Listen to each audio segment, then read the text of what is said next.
So good evening, everyone. Yesterday, we just get started with the course. We had a little introduction, orientation of the course, what exactly we are learning. And then we started with actual practical journey. Instead of starting with OOP, theoretical concepts, abstraction, encapsulation, big names, we chose that we will begin with something that we already know. And what we were knowing was C programming, of course. So we started with the structure in C language, and we understood that structure in C language contains only the data. And if you want to perform certain operations on that particular data, you write the separate functions, maybe in a different .c files, and you pass the structure as an argument to that particular function.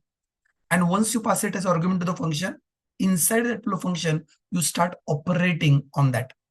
So we have data and functions separated. But then OOP concept suggests that we should keep the data and the functions operating on that particular data together at one place. And this is where when Strausstrup started with C++, he just took the structure in C language, and in structure in C language, he said that now I will allow data as well as member functions. And there was no access modifier initially. By default, each and every member of the structure was public, the data member as well as member function. But then later, as OOP is all about data security, there has to be like making data more secure, not directly accessible to your teammates. They should not set the values in a wrong manner. So you want to restrict the access of the data outside that particular structure. And here they use the access modifier called as a private. By default, all members of the structure are public, but it is very common practice that you can make the data members as private and you can keep the functions as public so that the data is not directly accessible outside the structure. However, using structure in C++ is not a very common method. Instead, they go for more OOP specific feature. You call it as a class. And yesterday we talked about class is basically a user-defined data type like structure. Class is a collection of data members as well as member functions, right? And by default, each and every member in class is private. Typically, we make data member as private and we make member function as public so that the data will be always accessed via these member functions outside the class. So any of my teammate cannot directly modify some crucial, some sensitive data in my class, and that wrong input given or wrong value stored will not cause my functions to fail. So for that, I can write separate setter methods. And inside setter methods to set the value, if your data is sensitive, if you feel that certain values are wrong, you can put some sort of a checks. Now, practically speaking, the checks are essentially done using something called as exception handling. Like an exception handling is not really the topic we are learning now or like immediately this week. So we will be talking about exception handling sometime later. Till then, I told you one simple keyword called as the assert keyword. And just for the information, assert keyword was there in C language. It is there in C++. And probably just for your information, it was also there in Java. It was added in Java version 1.3, the assert keyword. Anyway, so assert is ensuring that condition is valid, then and only then the values will be set. Agar condition valid nahi hai, then it will throw the runtime error. Your program execution will stop at runtime directly there. That is something all we discuss. And then today we will continue further. Before I just go back to the class and object and detailed discussion about class and object, We will also talk about how these objects are created in memory. We will draw the diagrams. कल का time का class हम लोग फिर से एक बार लिखेंगे, don't worry. We will understand this pointer, member functions, constructor. So typical OOP level features we will talk about. But उसके पहले एक दो छोटे मोटे पॉइंट्स हैं which I just want to cover up. The one point that I want to cover up is in Visual Studio.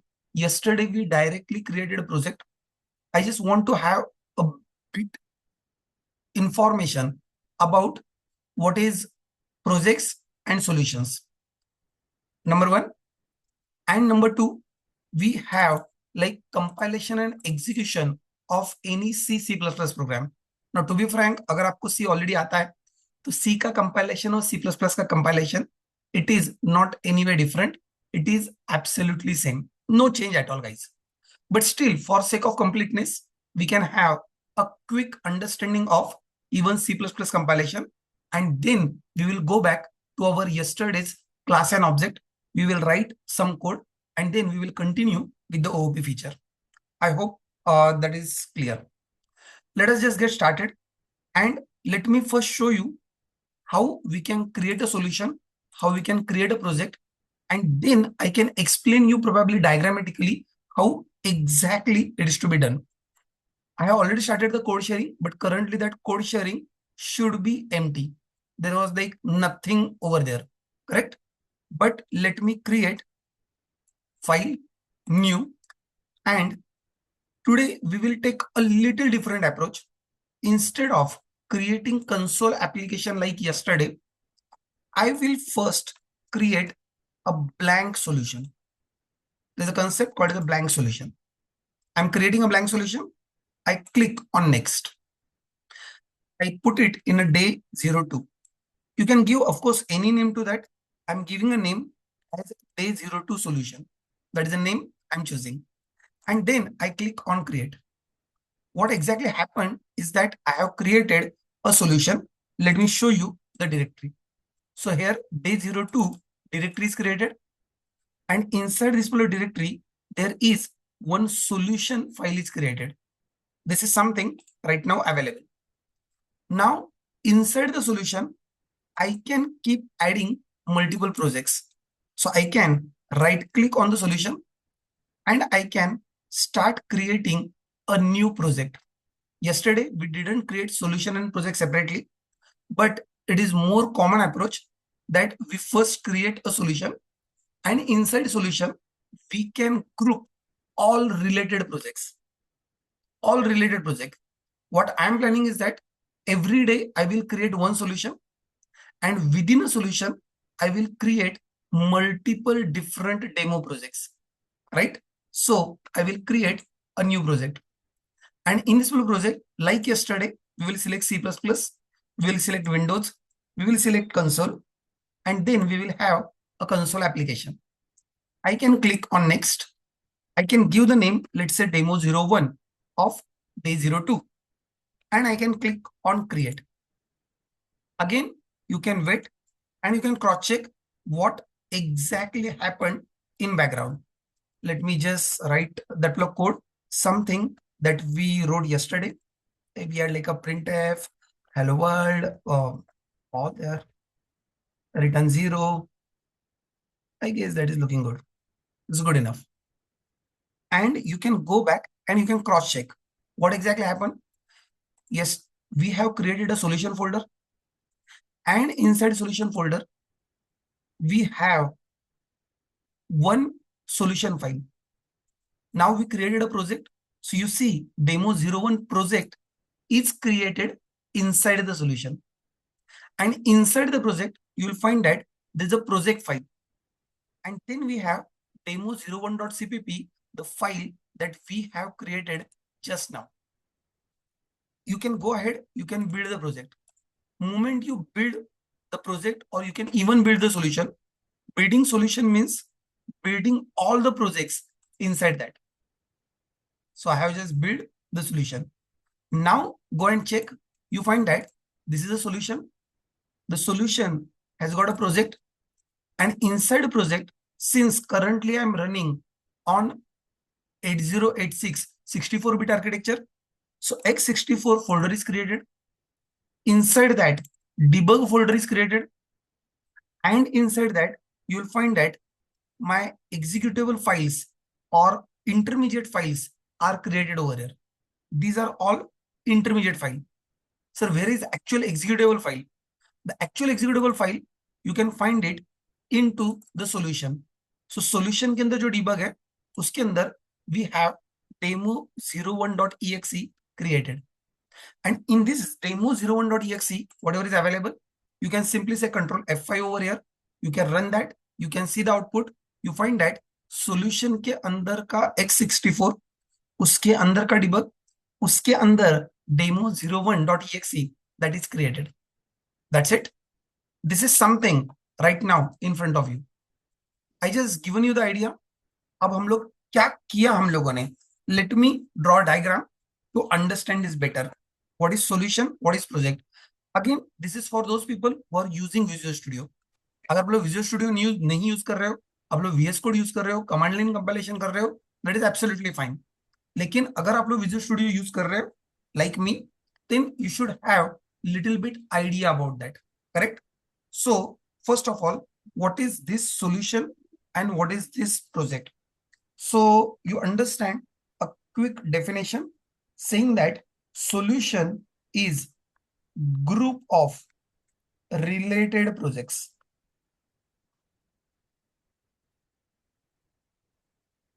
So it is always good idea. It is always good idea that we can get started with one solution and possibly a blank solution. Currently, I'm using Visual Studio 2026 Community Edition. Only thing I need to take care while installation, I should be installing C++ workload as well. The installation documentation was already shared into the Git repository. That Git repository link is also there on your WhatsApp, or you can just check it from the WhatsApp group. Priyanka ma'am or Rahul sir, please post it into the WhatsApp group once again. Now coming back, what I was saying is that here we are trying to create a solution. And as I said, that solution is group of related project. तो हम लोग क्या कर सकते हैं? हम लोग day 02 के अंदर जितने सारी चीजें हम लोग पढ़ने वाले, we can put it into the solution and initially we will create a blank solution. और उस solution के अंदर I can create a typical project. अभी के लिए जो प्रोजेक्ट मैंने क्रिएट किया था, दैट प्रोजेक्ट का नाम था demo01. This is demo01 was my project. For example, demo1 was my project. But not necessary that you have only one project. As we will continue further today, we will create second project in the same solution. We will create third project in the same solution, and so on and so forth. We will keep creating multiple projects into the solution so that we will have all related things at one particular place. This is a better way of organizing your project hierarchy, organizing your project structure. And I'm going to follow this from today onwards, right? Please make a note of that. Now, what is project? The project itself will have number of files. Typically, the files that we want to keep it in our project, अगर ये C++ का project है तो C++ के project में जो most commonly files हम लोग क्रिएट करते हैं, these files are kind of a .cpp files and .h file. .h stands for declaration header files and .cpp is actual implementation files. These are the files which are available. Exactly similar structure is right now created. And once that structure is ready, then we can go ahead and we can try to build it. We can try to run this. ये हमारा project था. And then we can say control F5. We can run. That is good enough. ये ऐसे हम लोग project create कर सकते हैं.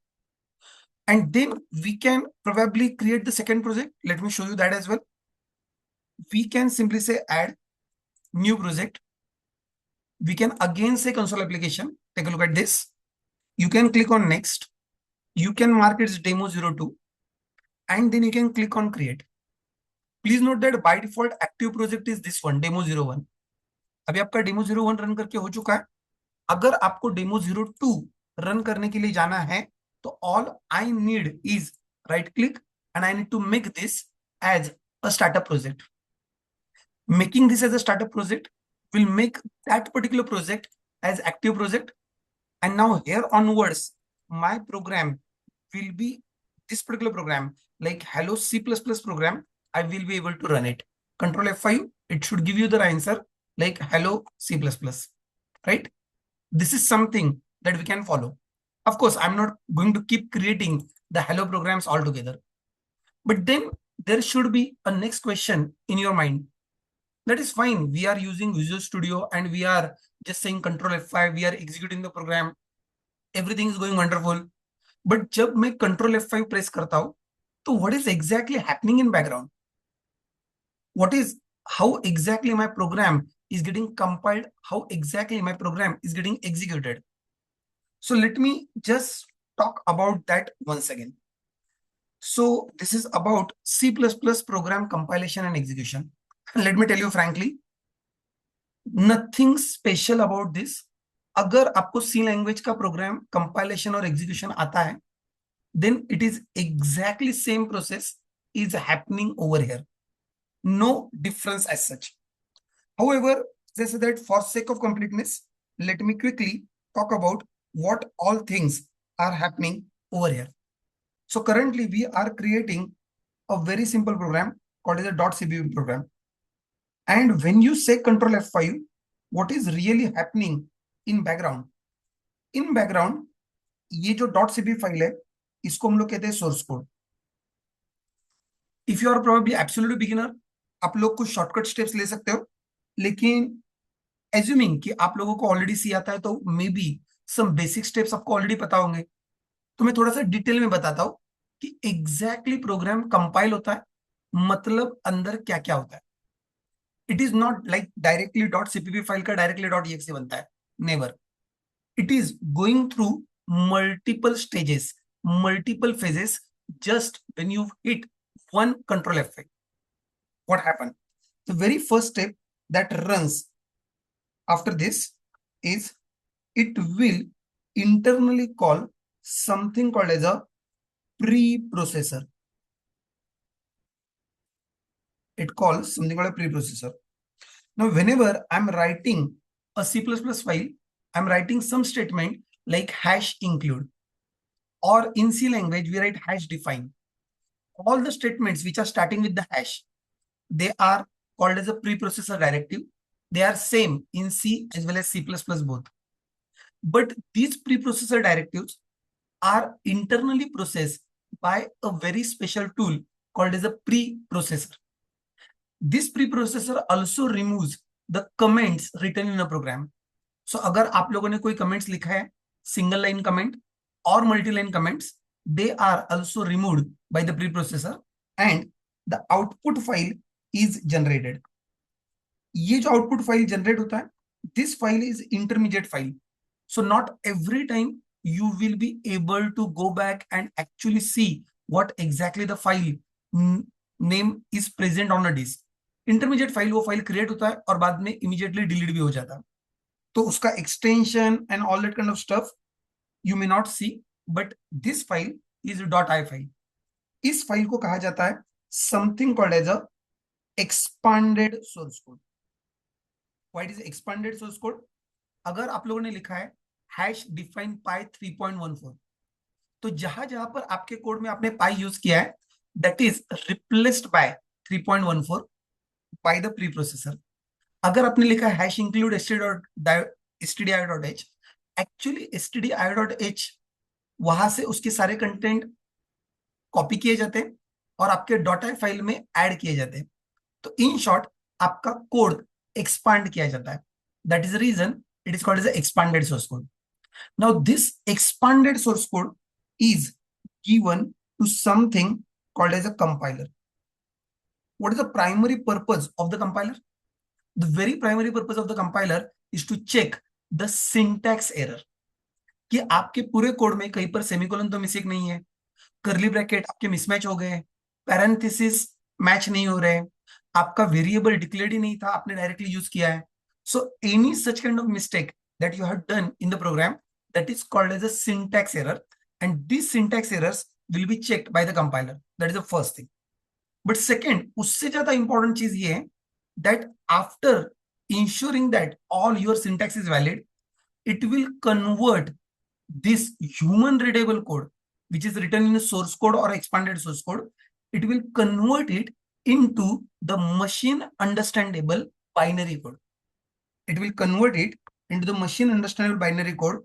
Or if I want to add like one more step, the actual real step jo hota hai, actually it will convert it from high level language to the low level language.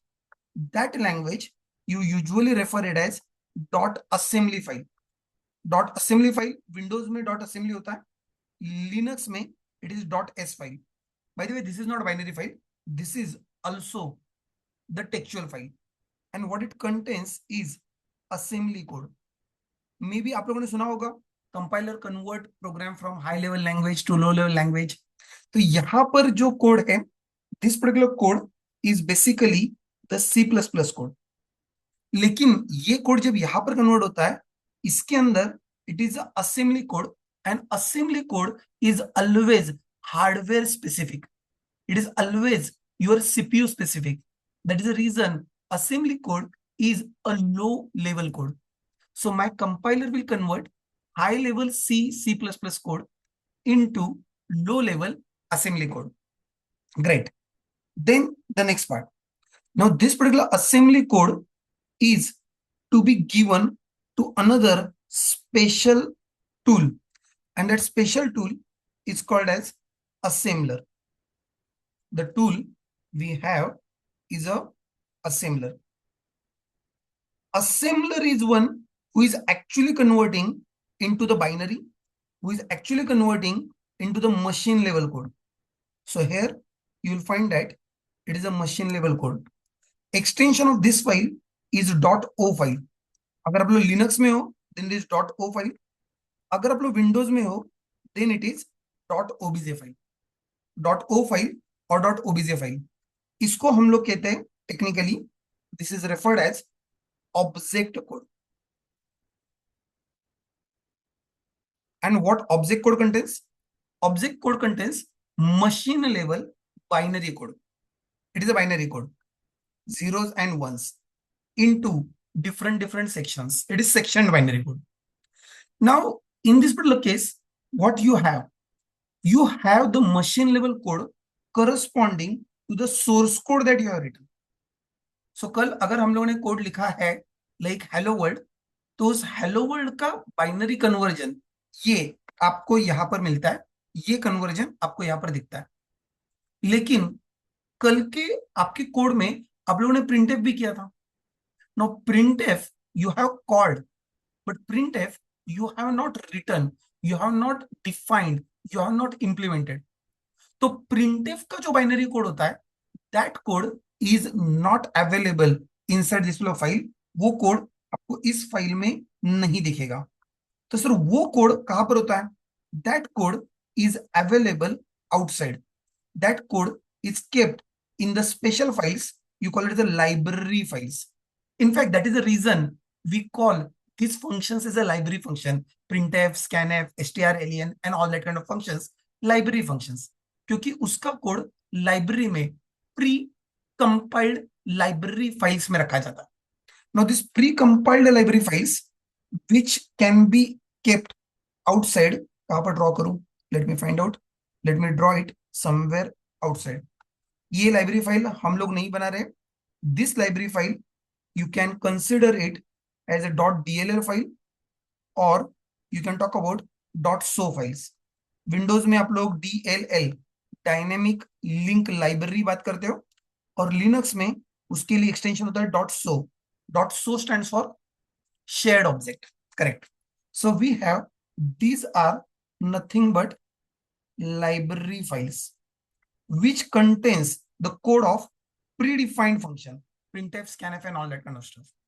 Now आपके object code के अंदर वो वाला जो code है उसको जब तक कंबाइन नहीं करेंगे, you can not really execute. Correct? So there has to be someone who should be linking your code with the code of library. Not only that, जब हम लोग आगे जाएंगे तो हम लोग ये भी देखेंगे कि हम लोग हमेशा सिंगल फाइल में प्रोजेक्ट नहीं करते. It is more common practice कि our code is divided into 20, 30, 50, hundreds of files. So for every .c file, for every .cpp file, there is exactly one object code file is created. But my real project will have multiple .cpp files. They all will be combined to create a single exe. तो अगर आपके पास multiple .c.cpp है तो एक file में आपने function लिखा है और अगले किसी फाइल में आपने उसको कॉल किया है, तो आपका एक फंक्शन लिखा हुआ एक फाइल में, उसकी ओबीजे फाइल अलग बनी है.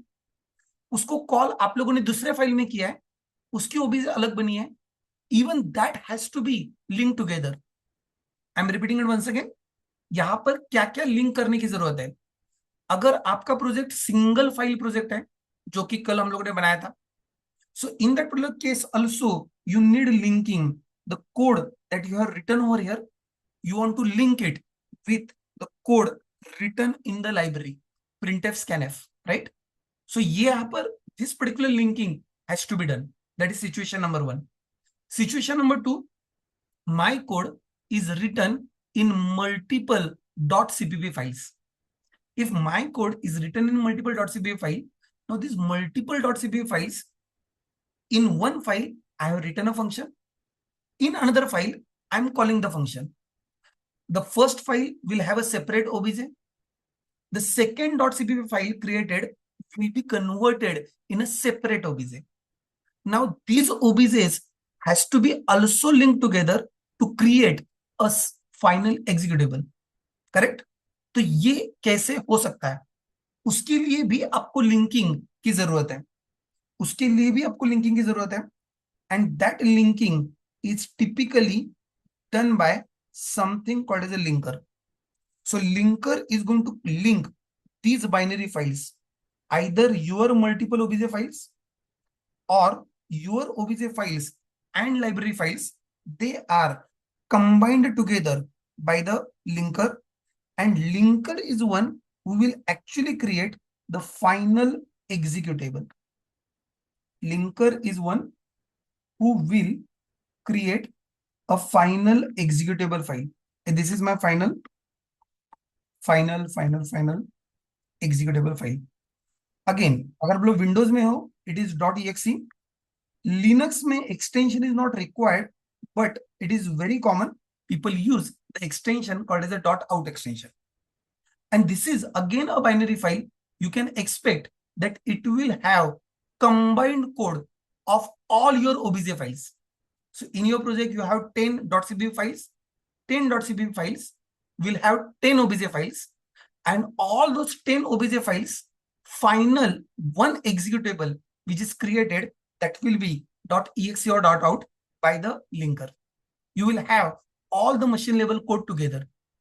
Again, I said that this is called as a executable code. Now, this executable code, of course, is a binary. And I want to really highlight that this executable code is nothing but sectioned binary. I'm not saying only binary. I'm specifically using a word. It is sectioned binary. What is sectioned binary? Because it is divided into multiple sections. Logically divided into multiple sections. So we have 1 section, 2 section, 3 section, 4 section. By the way, there are many sections. जितने इस diagram में बैठेंगे उतने में draw करने वाला हूं. So we have number of sections, out of which the first section is something called as a exe header. That is a section. The second section that you see, it is called as a text section. Few people also call it as a code section. Another section that I say is a data section. By the way, data section के साथ साथ there is one more section available called as a BSS section. Yes, correct. So we have data section as well as we have BSS section. इसके अलावा there is section called as a RO data section. RO data stands for read only data.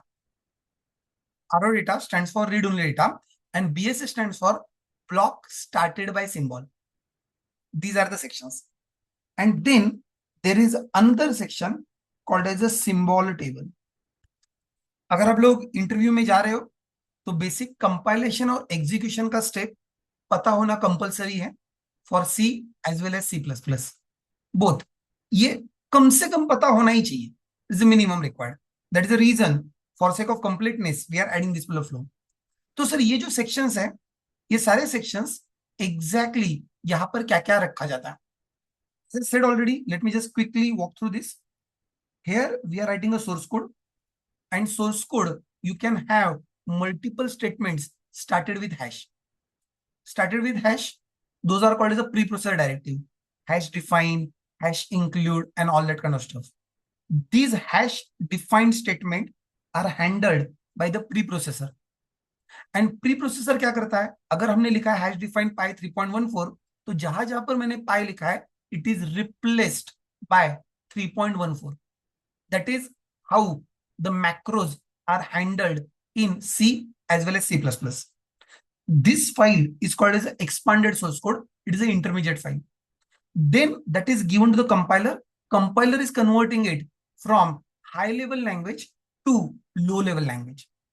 And this high level C++ language to low level assembly language conversion is done. It is assembly code, which is always processor or CPU specific.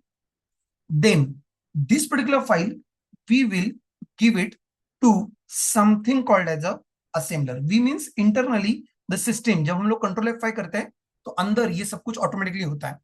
Then it is given to the assembler, and then that assembler is converting it into the literally zeros and one binary. This binary file is called as a object code. I told you आपके project में जितने .cpp हैं उतने .obj file create होंगे. अगर आपका C का programme होता तो .c होता तो उतने .obj या .o फाइल क्रिएट होते हैं, करेक्ट. लेकिन अगर आपके पास मल्टीपल .obj फाइल है तो उन सबको कंबाइन करके you want to create a single exe. So that single exe from multiple files, who will create that? Also, you have library functions, printf, scanf, who will connect them with your code. That is typically handled by the next tool, and that tool is called as a linker. So your library function, printf, scanf, which are kept in library, they are attached to this, and final exe is created.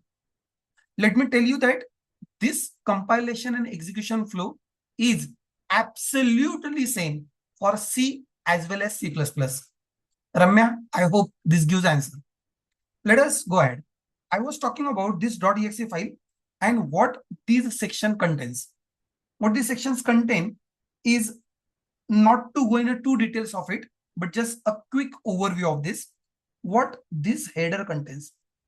Header contains multiple things, but most important thing in my opinion in this header, what it contains is address of entry point function. आपके programme का execution कहां से चालू होता है? Typically we say that हमारे programme का execution main से चालू होता है. अगर हम लोग कंसिडर करते हैं कि हमारे प्रोग्राम का एग्जीक्यूशन मेन से चालू होता है, देन वी से main is a entry point. तो आपके सिस्टम को कैसे पता चलता है कि आपके exe में मेन कहां पर है? So the address of the entry point is kept into the exe header, that so that operating system understand that कि जब ये exe लोड होगा तो मुझको एग्जीक्यूशन कहां से शुरू करना है.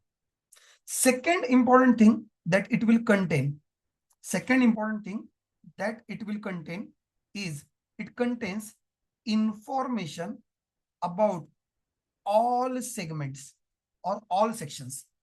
So नीचे जो आपका टेक्स्ट सेक्शन है, डेटा सेक्शन है, आरओ डेटा सेक्शन है, बीएसएस सेक्शन है, जितने सारे सेक्शंस है, all those sections, what are the sizes of these sections, what are the addresses of this section, all that information is kept into the exe header, so that whenever execution will begin, operating system will first check the header, And then operating system understand that, oh, this particular exe has got text section, it has got data section, other data section, and then operating system can load all of that in the RAM for the execution. Then we have something called as a text section. Now this text section is something which contains the machine level code, and machine level code of all .cpp files. So whatever obj files that you have created in one particular project, all 10 .cpp files, all 10 .obj file, all machine level function instructions, they are combined into the text. It contains the code, it contains the instruction, मतलब आपके functions का binary converted code. Then we have data segment. What data segment contains? Data segment contains all your global and static variables. This contains all your global and static variable. इसमें भी एक छोटा सा bifurcation हम लोग कर सकते हैं. अगर आपका ग्लोबल वेरिएबल इनिशियलाइज है, then it goes to the data section. If my global variable is uninitialized, it will go to BSS section. So what I'm saying is that if globally I have written integer n1 is equal to 10, and globally above main, if I have written n2 and then just semicolon, now what will happen?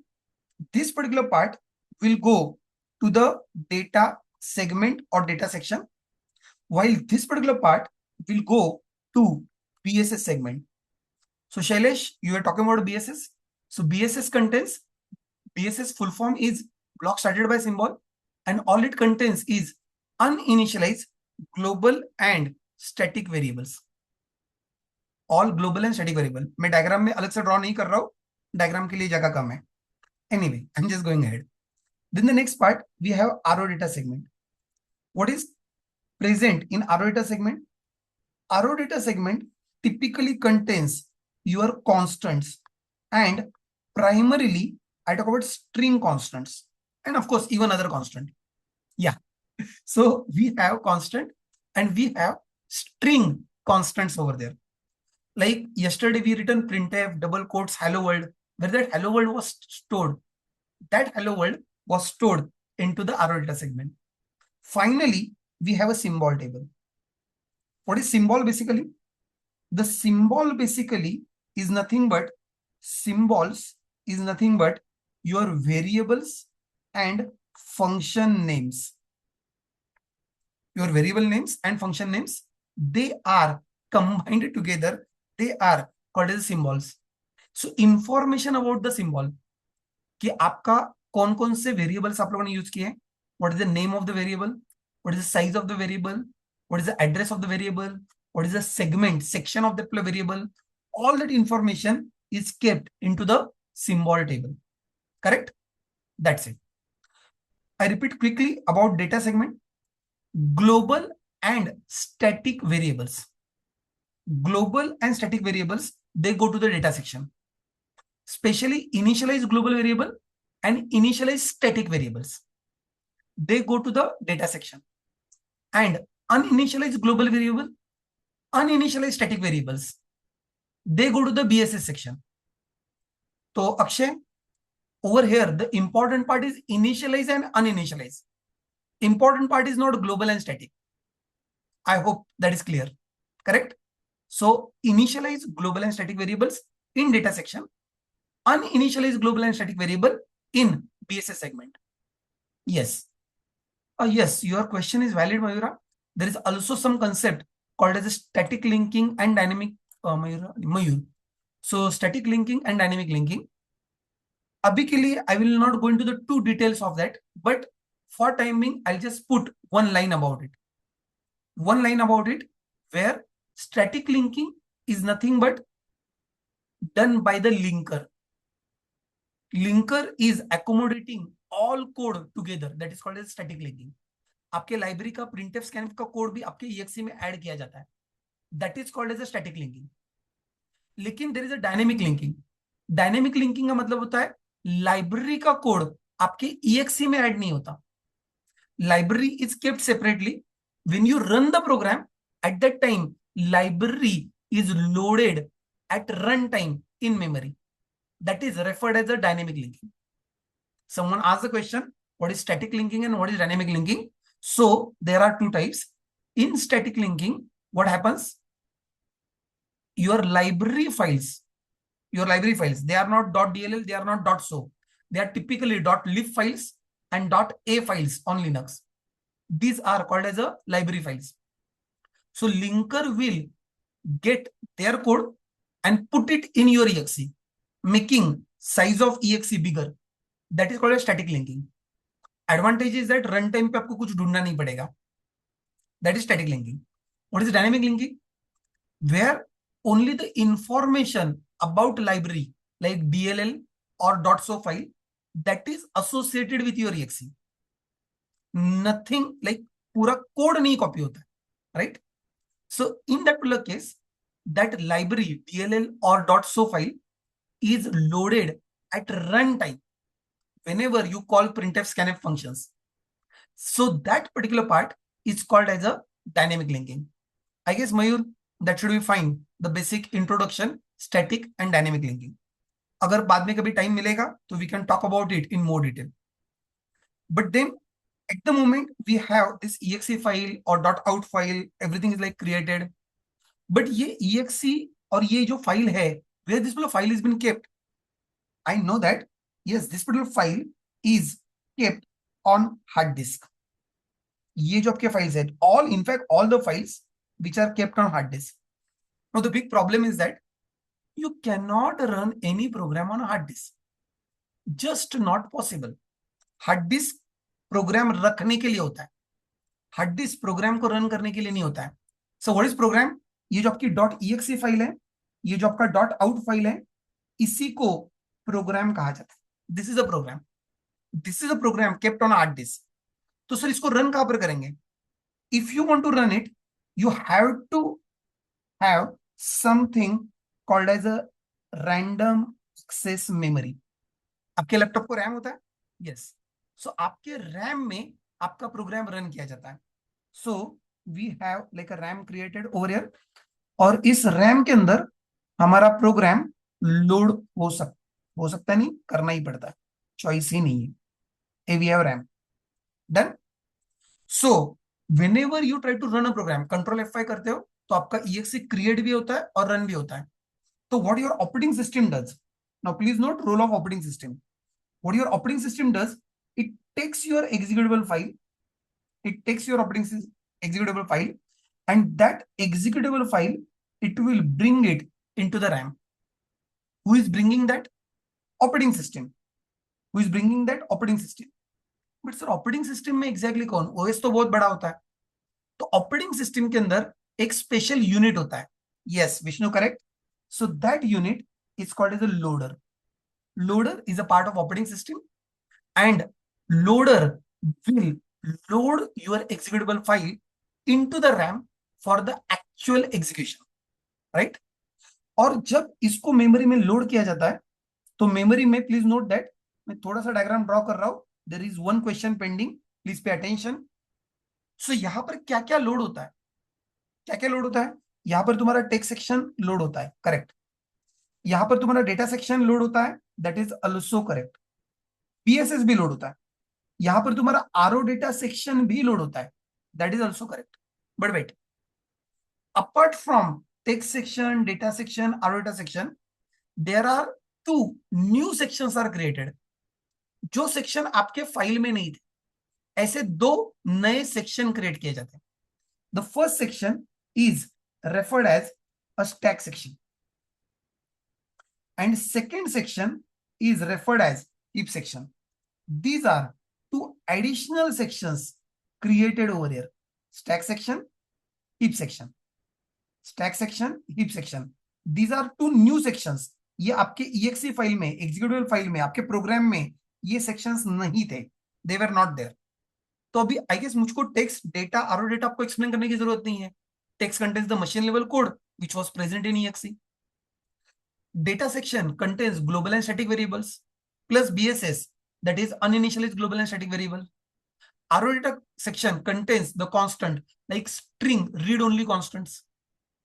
जो दो नए section create हुए, what exactly they are, अगर कल के lecture का आपको कुछ भी याद है तो we were talking about there is function activation record.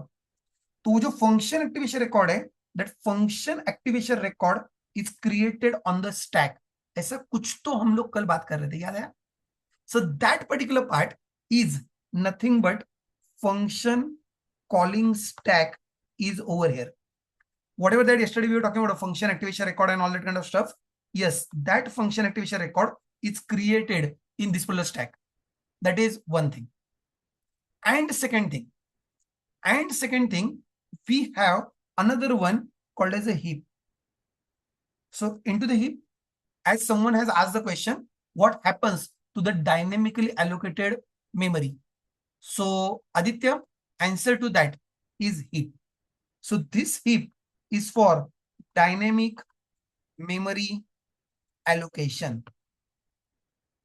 This heap is for dynamic memory allocation. So अगर आप लोग C programming आपको अच्छे से आता है, you must have come across malloc, calloc, realloc kind of stuff. So malloc typically allocate the memory from the heap section, dynamically allocated memory, जिसको काम होने के बाद में you should manually save free. Java Python में हम लोग free कभी नहीं करते, बिकॉज वहां पर memory is automatically freed by something called as a garbage collector, right? So this is actually telling me my compilation and execution flow. Someone has asked the question, ये जो exe फाइल है इसका कोई तो format वगैरह कुछ होता है क्या? टू बी फ्रैंक, पता है तो अच्छी बात है, नहीं पता है तो भी चलेगा, but anyway, so here is a reference of Linux. ये जो exe फाइल होती है, दिस exe फाइल का format, exe file format, the exe file format in windows operating system, it is called as PE format. PE stands for portable executable format. PE format is a portable executable format. And yes, correct, Shailesh, in Linux the format is ELF format. उसका नाम होता है ELF format. ELF stands for executable linking format, which are logically similar. मतलब वहां पर भी वैसे ही होता है, वहां पर भी you have text section, data section, arrow data section, symbol table, exe header. It is quite similar, but there are minor level differences are there. And then these minor level differences की वजह से these file formats are different. यहाँ पर PE format, वहां पर ELF format. In fact that is the main reason Windows का EXE Linux के ऊपर नहीं चल सकता है और लिनक्स का EXE विंडोज के ऊपर नहीं चल सकता है, बिकॉज दोनों का जो फॉर्मेटिंग है वो फॉर्मेटिंग अलग अलग है. जो ऑपरेटिंग सिस्टम का आपका लोडर है, Windows operating system loader can only understand Windows executable format PE format, and Linux operating system loader can only understand the ELF format, the Linux exe format. That's it. So जब आप लोग Windows की exe Linux के ऊपर run करने की कोशिश करते हो, लिनक्स ऑपरेटिंग सिस्टम का लोडर कहता है यार मैं तो इसको पहचानता ही नहीं, and it will not load your files over there. That is how the execution is handled. That is how the execution is carried out. Someone is also asking the question about library files. Yes, library files are also kept in a binary format. So all your printf, scanf, all these functions pre-implemented and pre-compiled, converted into the binary, zeros and ones, they are kept over there. So that directly linker is going to link it with other binary files like obj files. Then Akanksha, dynamic linking के details they are bit OS dependent कि उसको exactly कैसे call करना है, because again dynamic linking has got two type. One is called as implicit linking, another is explicit linking. Explicit linking में whenever it is required at that time it can be loaded. Implicit linking, it get loaded along with your exe file. So it depends on the OS specific implementation. By the way, ये सारे files कहाँ पर present होते हैं? Please note that all this files are present on your disk only. The only problem is that इसमें से जो by default dot I file है एंड असेंबली फाइल है, these files are created and immediately destroyed. ये दोनों file create होकर automatically destroy हो जाते हैं. They are not maintained over there, they are deleted, and that is the reason you may not see them explicitly unless and until you are doing command line compilation. Command line compilation करके आप लोग एक एक file को manually create कर सकते हो, देख सकते हो. And then as I say that somewhere if we get time we will also talk about Linux. जब मैं कभी लिनक्स मशीन चालू करूंगा, लिनक्स के ऊपर आपको कुछ डेमो देना होगा, at that time I will show you the command line compilation of Linux as well, जहां पर वो सारे files I can probably show you कि dot I file, dot ASM file and all that kind of stuff, how they are available. And then by the way I was talking about something different. हाँ, just a minute. ये आपका day 02. अभी के लिए मैं आपको OBJ file और EXE file दिखा सकता हूं. सो आपका जो डेमो 01 डेमो 02 है, उसके अंदर जाके this is where you see OBJ file is created, dot OBJ file is present. And going back, जो आपका सॉल्यूशन है, सॉल्यूशन के अंदर के फोल्डर में आपका demo 02 dot exe file is present. This is what you can see right now. Aditya, is linker and linker script is different. Linker script is instruction to the linker.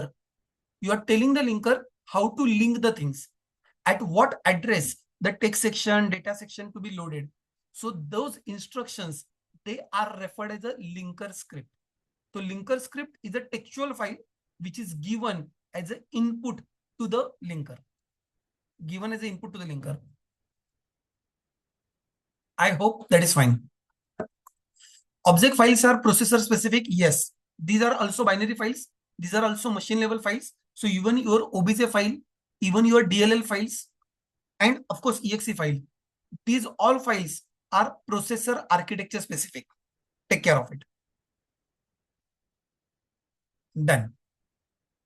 Just a minute.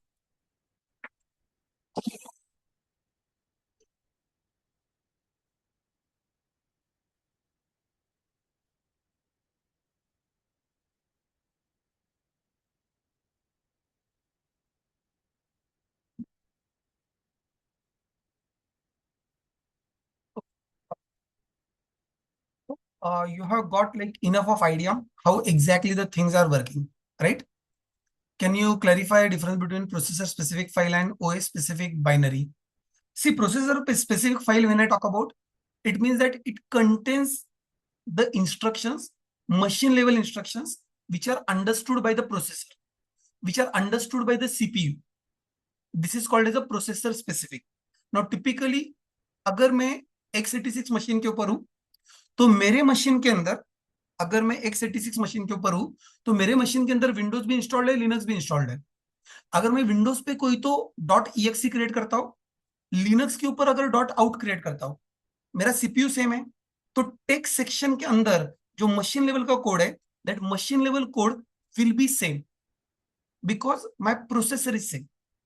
However, जो file format होता है, because your exe file is not directly given to the CPU, exe file is loaded by operating system into the RAM, and then that is loaded in operating system by the RAM, that is given then step by step to the CPU. तो लेकिन OS अगर load करेगी तभी तो वो CPU को दे पाएगी. तो जो आपकी exe फाइल है, उसका फॉर्मेट आपकी ऑपरेटिंग सिस्टम को पहले समझ में आना चाहिए, उसके बाद में उसके अंदर के इंस्ट्रक्शन सीपीयू के पास जाएंगे, right? So these are operating system और इसे platform specific files. So Windows का exe फाइल का फॉर्मेट होता है PE format, portable executable format, and Linux का फॉर्मेट होता है, it is ELF format, executable linking format, which is understood by respective operating system loaders. I hope, Ayush, that is clear. I was asking about P and ELF file. Yes, I'm talking. क्या हुआ आदित्य का, क्या question था Aditya? I hope that is clear. PE file is for Windows and ELF file is for the Linux. That is what all I was talking about. चलो, this was like overall architecture, overall stuff. And as I said that अगर कभी बाद में time मिलेगा तो हम लोग Linux के ऊपर, लिनक्स का इंटरनल कंपाइलेशन कैसे होता है, उसके स्टेप बाय स्टेप ये सारे फाइल्स बना के मैं आपको दिखा सकता हूं, आज मैं लिनक्स के ऊपर नहीं हूं। Let us go ahead and let us go back to our agenda, something that we were talking about. So we learned today how to create Visual Studio projects. Second thing we talked about is C++ program compilation and execution. Both of these materials is mostly Visual Studio तो काम करने के लिए काम आएगा. This particular material is specifically the interview preparation material. अगर आप लोग अभी अभी सीख रहे हो तो let us not worry a lot about interview. Just understand the flow at once. Understand that the exe is created and that exe will be executed by the operating system. अब इंटरव्यू की बात हो ही रही तो एक और word भी मैं ऐड कर देता हूं, वन मोर वर्ड. ये जो आप लोगों ने यहां पर क्रिएट किया हुआ है इन रैम, जहां से आपका प्रोग्राम रन करता है, दिस पर्टिकुलर पार्ट, इसको एक नाम दिया जाता है. Anyone is aware of that name? I am talking about this particular part, something which is running in the RAM. Something that is running in a RAM is not called as a program. Yes, it is called as a process. और operating system के books में definition आता है, process is program in execution. In operating system books there is a definition.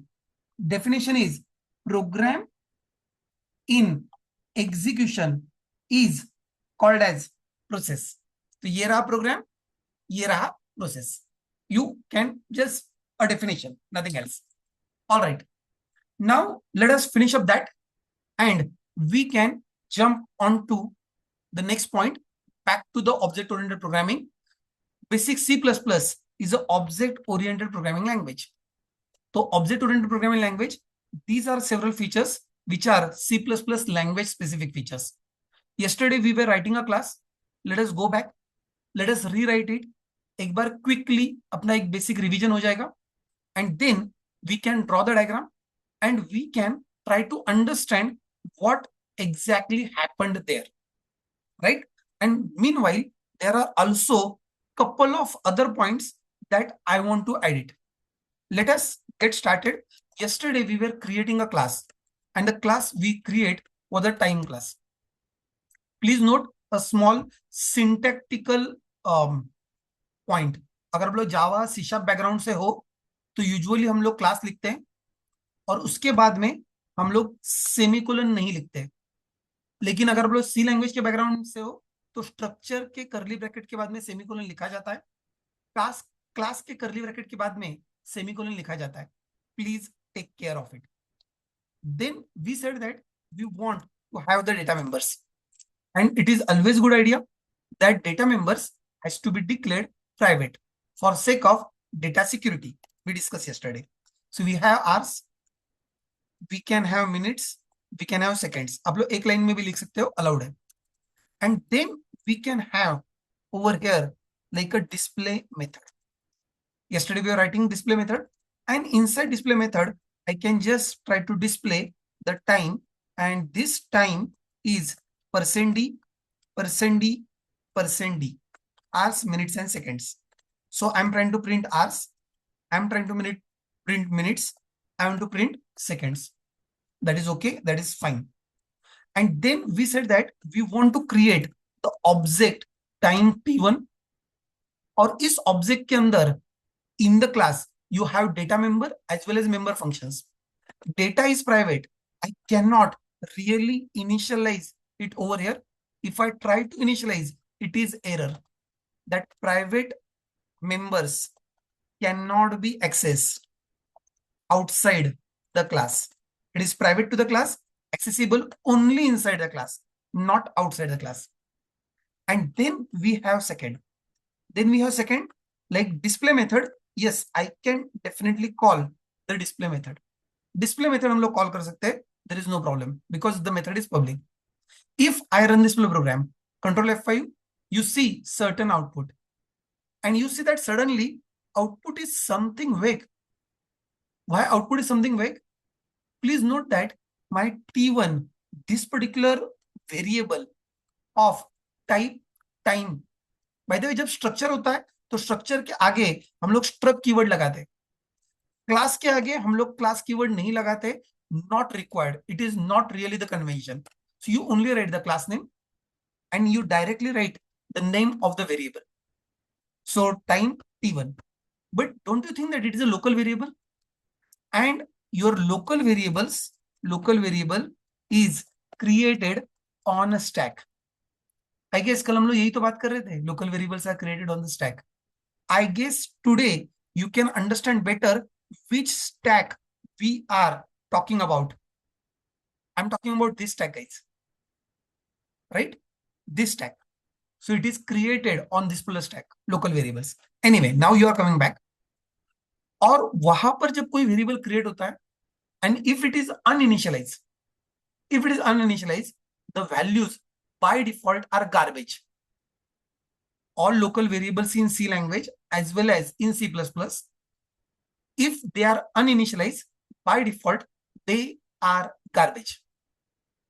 However, if the variable is global, what is global? Instead of creating over here, अगर मैंने इसको function के बाहर create किया, then we say that globals are created in the data segment or BSS segment. If it is created into the data segment BSS segment, the default values will be 0. Same rule of C language, nothing new we are learning over here. जिसको हम लोग C language में we used to call it as a storage classes. तो sir ये सब कुछ पता होना चाहिए क्या? अगर आप C++ डेवलपर हो तो आपको ये सब कुछ अच्छे से पता होना चाहिए.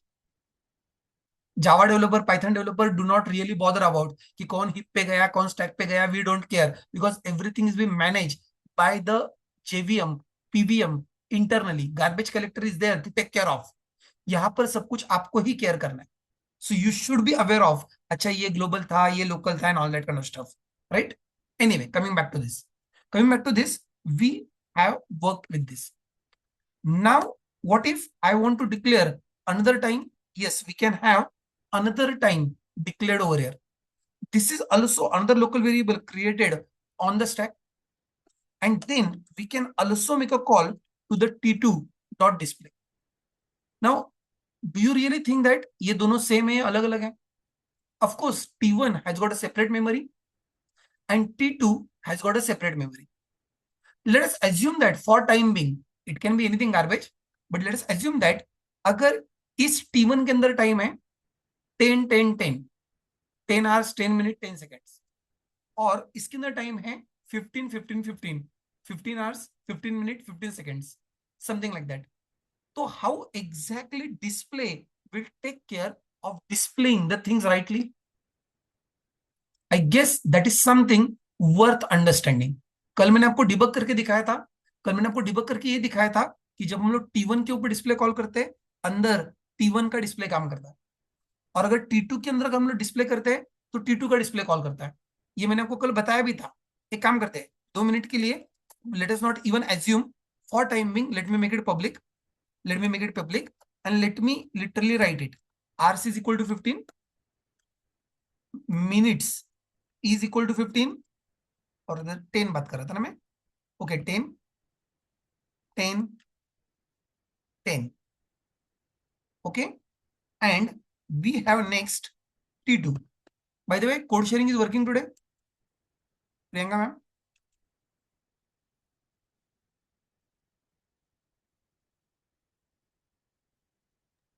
Yes, sir. हाँ, Yes, sir.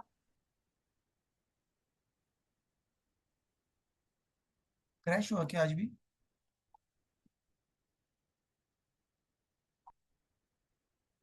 मेरे हिसाब से तो it is working, I guess. Anyone is able to see the code sharing, guys? Okay, yes, working. Okay, thank you, great. So I just taken care of it yesterday. There was a problem, I fixed it. Chalo, great. Let us continue further. What I was talking about is this.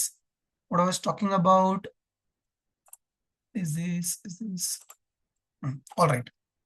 So in this particular situation, output आता है, आप output देख भी रहे हो. मैं एक नया कंसेप्ट एक्सप्लेन करने जा रहा हूं, please pay attention.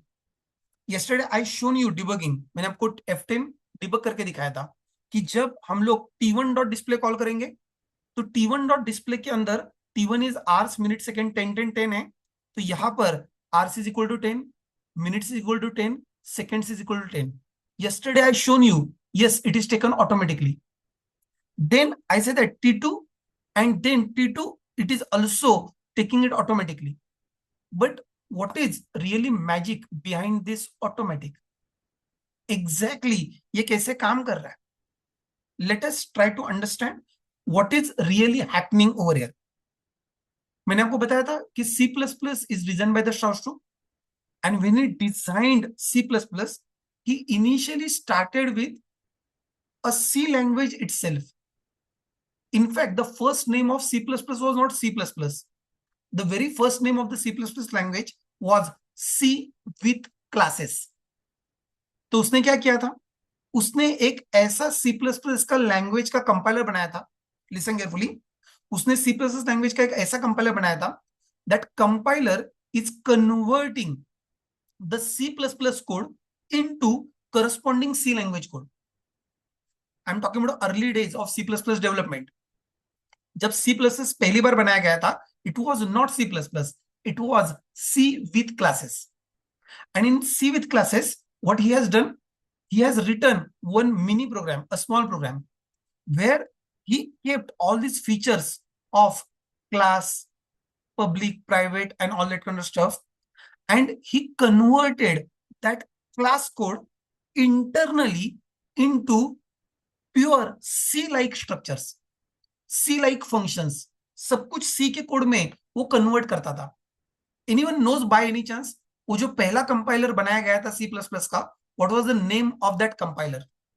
Just a general knowledge. Language का नाम मैंने बताया, it is a C with classes.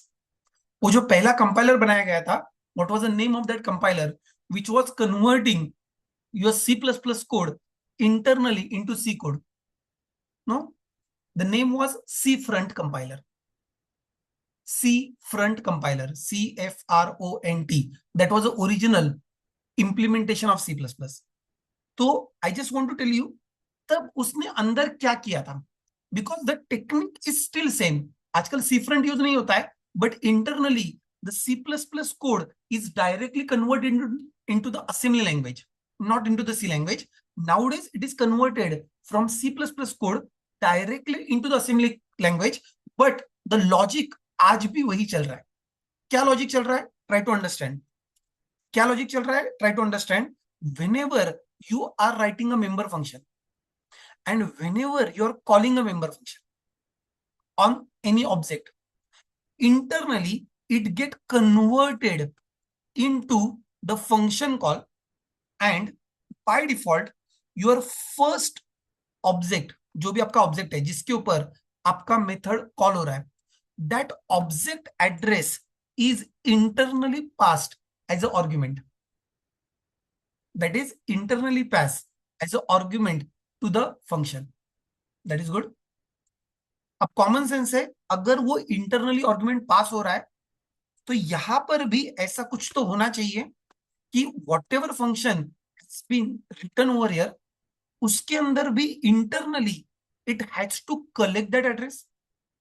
Yes, that address is then internally collected in a pointer, and the name of that pointer was chosen. It is a hidden pointer. The name of that pointer was chosen as this pointer. It is just a name. आप लोग नाम कुछ भी बोल सकते हो. अगर आप में से किसी को पाइथन आता है तो पाइथन में we call it as a self. In Java, C sharp, we call it as a this. Correct? VB.NET, I guess there is a name called as me. So there can be the different names. But C++ Java, they have chosen a name me, this. What is this? This is nothing but the parameter of your function, and it is a hidden parameter. It is an implicit parameter. So जब कभी हम लोग कोई भी member function call करते हैं on the object, internally the address of that object is passed as an argument, and whatever is passed as argument is internally implicitly collected as first argument of that particular method. That is again the implicit argument, that is again hidden argument, and the name of that argument is fixed. In fact, it is a keyword in C++ that is called as a this. ये fix नाम है, हमेशा fix ही रहेगा. You can never change that name. Correct? And that is the reason, जब कभी हम लोग यहाँ पर आवर्स मिनट सेकेंड्स एक्सेस कर रहे हैं, आपको लग रहा है कि हम लोग ऐसा लिख रहे हैं, but internally your system is converting this into this arrow hours, converting into this arrow minutes, converting into this arrow seconds. That is something it is handling. Now same story is happening when you are making call to the T2 dot display, and again when you say T2 dot display, again address of T2 is passed. Now this time address of T2 will be collected in argument this, and then you are able to access this. Exactly similar diagram I drawn yesterday. Let me draw that diagram once again today. Let us talk about this. पहले कल का diagram का मैंने screenshot भी upload किया था. अगर आप में से किसी ने नहीं देखा है तो quickly go to the GitHub repository, open that particular diagram once again, check that and compare that diagram with this diagram. You will understand this pointer like anything. Correct? So we have T1. This T1, we are saying that it is created on the stack. Okay, no problem. This is created on the stack. What is the size? Hours, minute, second. Every integer has got 4 bytes. So 4 plus 4 plus 4, it is 12 bytes. So 12 bytes, what is stored? In this 12 bytes, it is stored 10, 10, 10. Hours, minutes, seconds, 10, 10, 10. Hours, minutes, second. कल हम लोगों ने इसके कुछ तो addresses consider किए थे. Let us again try to consider the similar addresses. Let us consider that this address is 1000, base address of my T1, right? Now, when I'm calling this T1 dot display, what I told you, internally, you're passing address of that 1000 into the display function. And in this display function, into this hidden implicit argument, it is collected. तो जब कभी display call होगा, display का function activation record जब stack के ऊपर create होगा, I guess now you can understand the stack better. So at that time यहां पर एक दिस पॉइंटर क्रिएट होगा और दिस पॉइंटर के अंदर your address 1000 will be stored.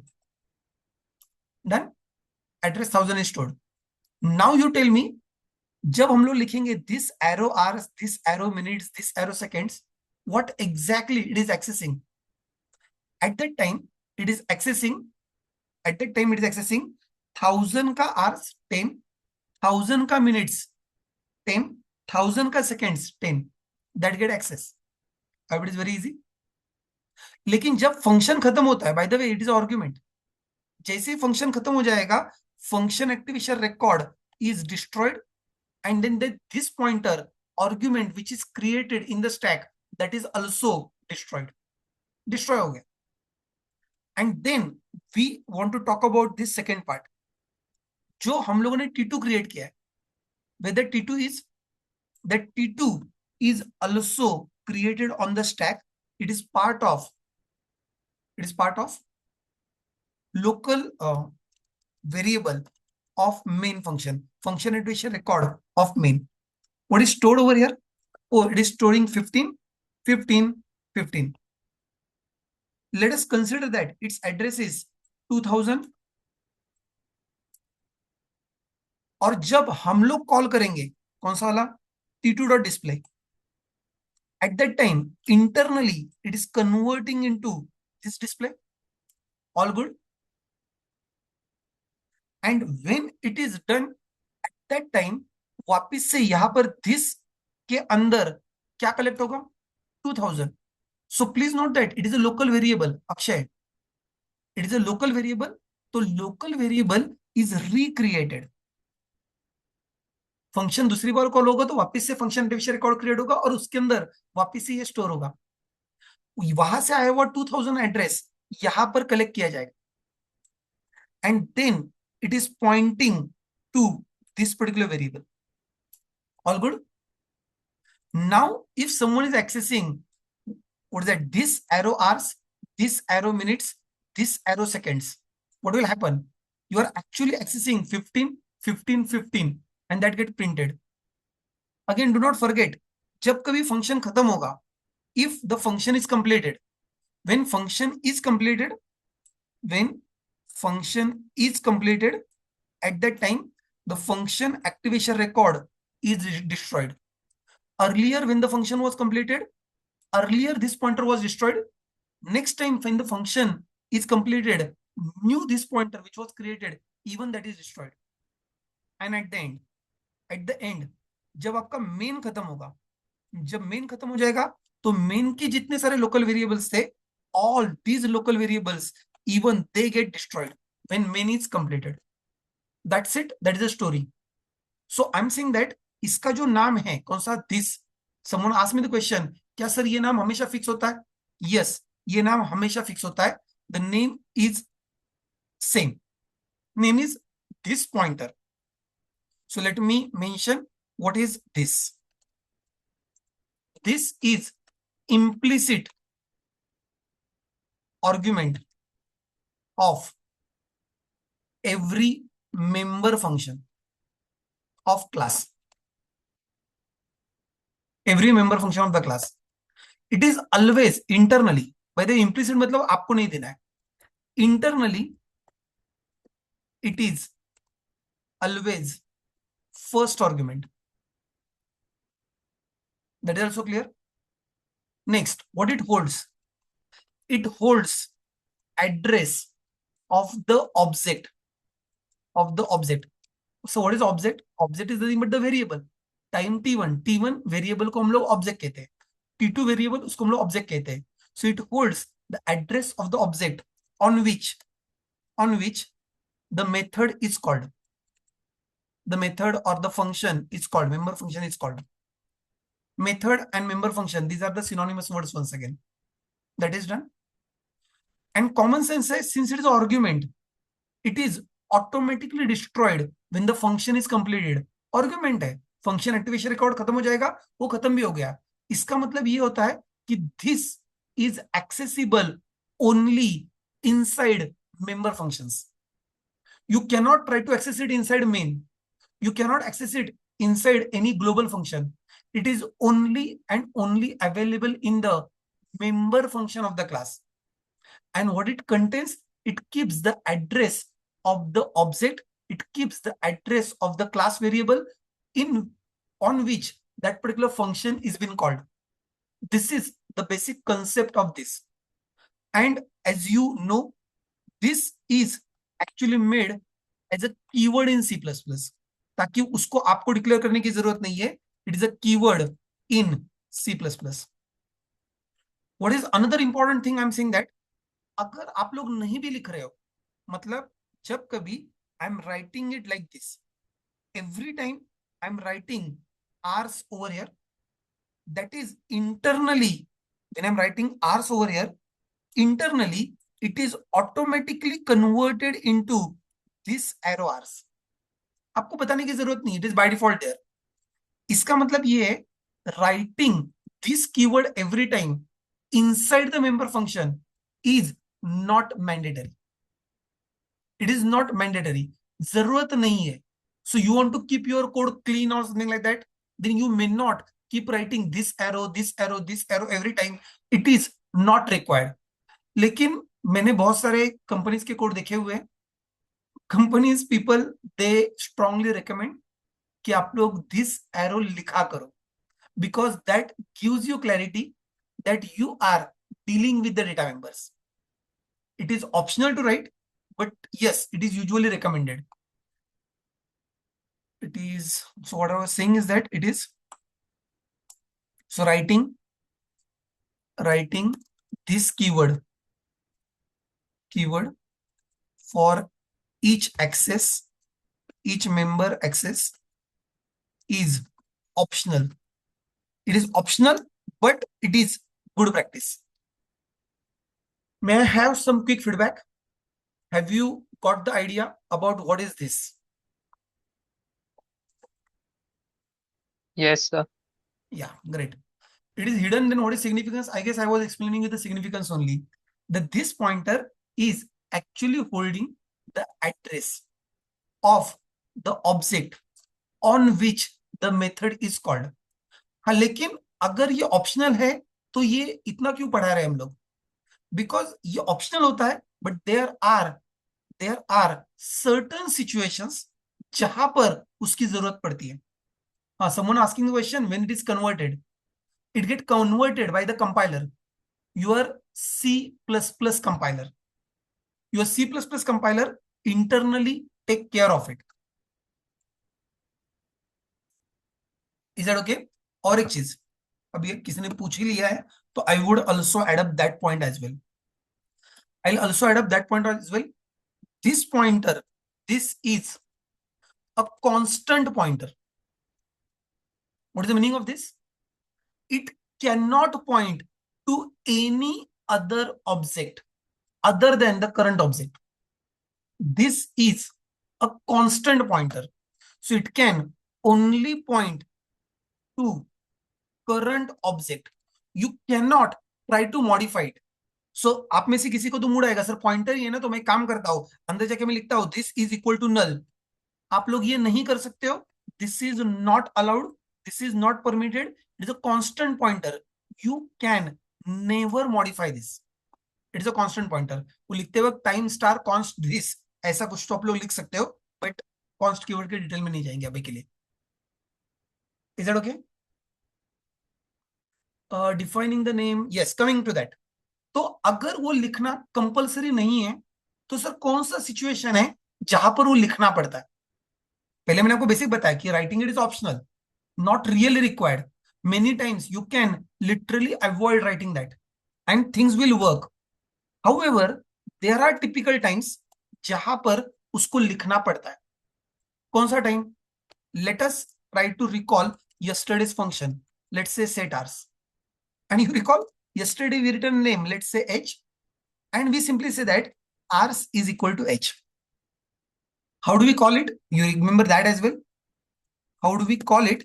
We simply call it like this, set hours, and then you can pass 10. ऐसा कुछ तो फंक्शन हमने कल बनाया था. This is fine, this will work, no worries at all. However, what if you write this argument name also as hours, or you declare another local variable inside this with the same name? Now what will happen? At that time there will be real confusion. ये वाला hours local hours है या ये वाला hours हमारा data member?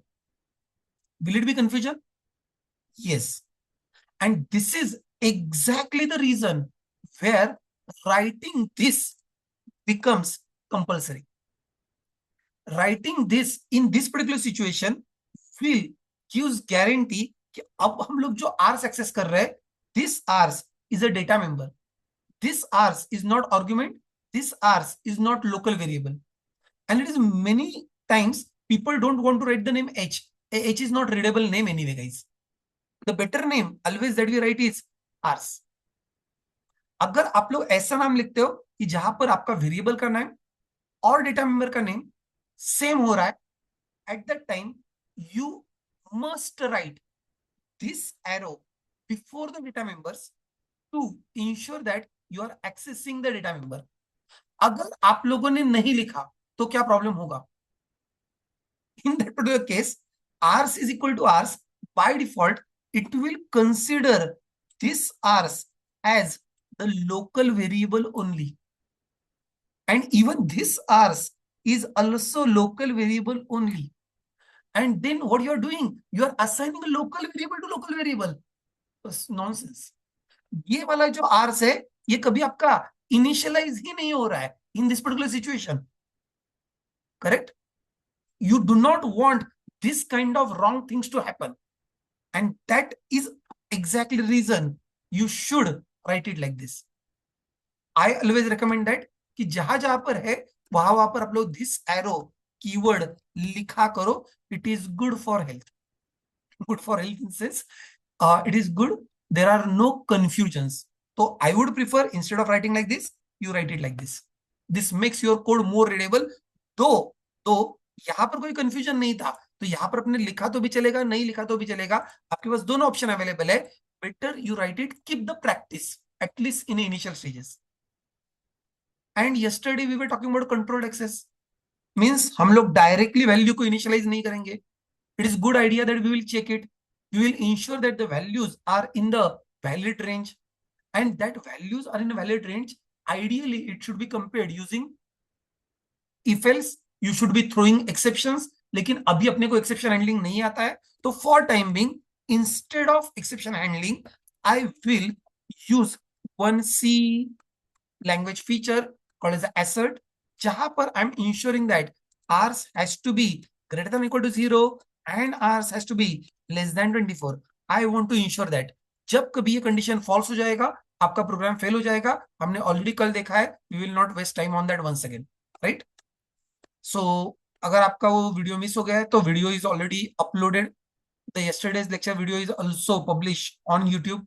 You can just cross check that. And then we have hours, then we have minutes.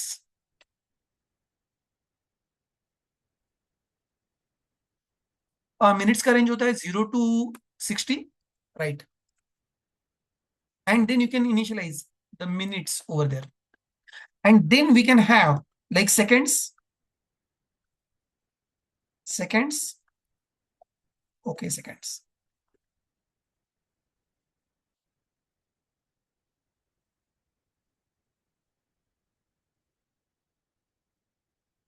All good. And now I can 100% make this variable as private. There is no need to access them outside directly. We will provide the access only via setter method. Modification via setter method. I am writing 10, 10, 10. All good. Something similar I'm doing it for T2 as well. T2 dot set hours 15. Oh, sorry.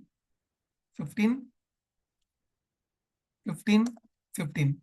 We have minutes. We have seconds. Let us run this. Output should be there. Yes, things are working well. I hope that is comfortable. And if that is comfortable, we can go one more step ahead. ये चल रहा है, that is okay. Yesterday I was telling you one story. I don't know whether you people remember it. ये जो सब कुछ हम लोगों ने चालू किया था, all the jugglery that we were doing, I guess there was one specific reason for that. You recall that reason? What was really the reason for doing all this kind of jugglery? Against whom we were trying to क्या कहते हैं हम उसको, we were trying to save our data. Yes, data security. लेकिन data हम लोग किसके against secure कर रहे थे? मैं कुछ तो कल बता रहा था. Anyone remember that? कि किसके अगेंस्ट ये सारा सिक्योरिटी चल रहा था?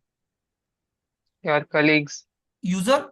Not really the user, not really the, yes, it is your teammates, not end users. Not at all end users. And users को पता भी नहीं है कि तुमने डेटा मेंबर का नाम क्या लिखा है. एंड यूजर को ये भी पता नहीं तुमने सी में कोड लिखा है या सी प्लस में लिखा है. तो data security against and user is share nonsense. ये जो कुछ भी है, आपके टीममेट्स गलती से आपके आवर्स मिनट सेकंड्स में कुछ रॉन्ग वैल्यूज ना डाल दे, उसके लिए हम लोगों ने ये सब कुछ किया था, राइट? तो आप लोगों ने क्लास बना दिया. You made like setters. By the way, this setters are also called as a mutators. Mutators who are modifying values of your data member. Mutators who are also modifying values of the data member. I call it as. Okay, that is fine. No issues. Hey, going ahead. Going ahead. आपने ये सब कुछ बना लिया. ये चल भी रहा है. Everything is going good. लेकिन उसके बाद में one of your colleague came and says that तुम प्रिंट कर रहे हो डिस्प्ले मेथड में something like 10:10:10 colon प्रिंट कर रहे हो. And then your one colleague who want to use your class, he says that मेरे को कोलन नहीं चाहिए, मुझको डैश डैश चाहिए.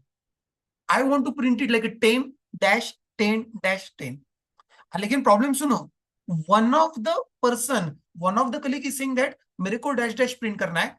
बाकी सारे कलीग्स जो तुम्हारा क्लास यूज कर रहे हैं, they are very happy with the colon. Now, what exactly you are going to do?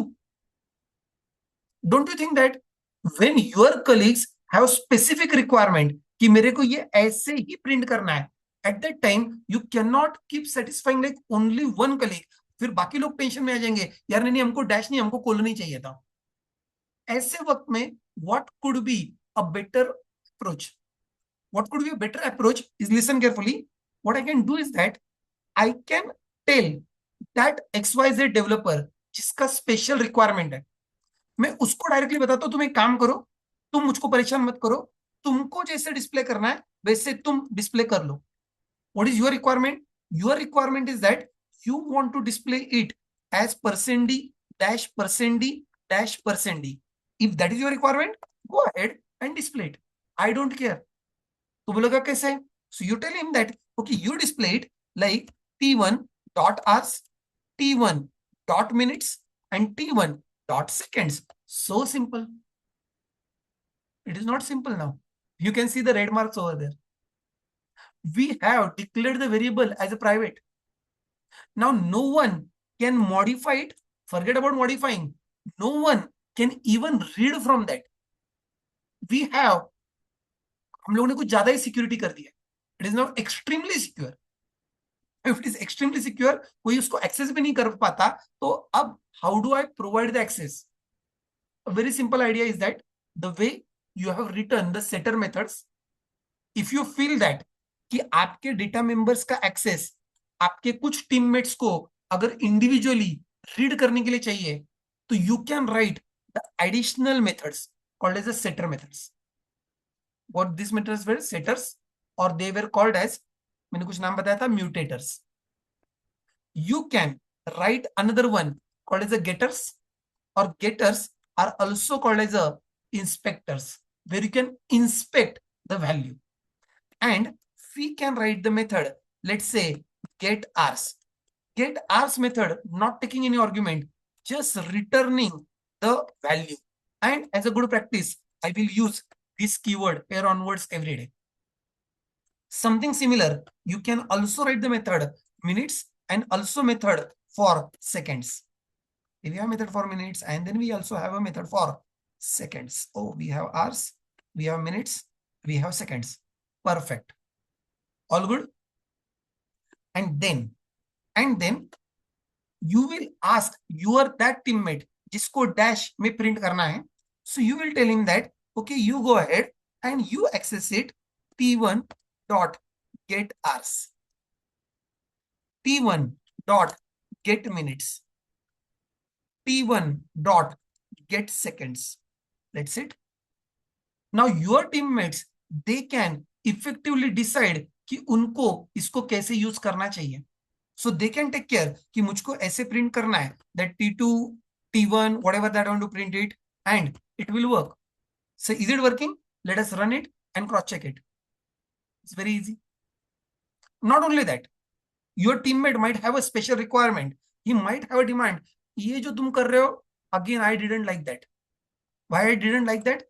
Because in that particular case you are printing it as a 24 hours clock. I don't want 24 hours clock. I'm looking for 12 hours clock.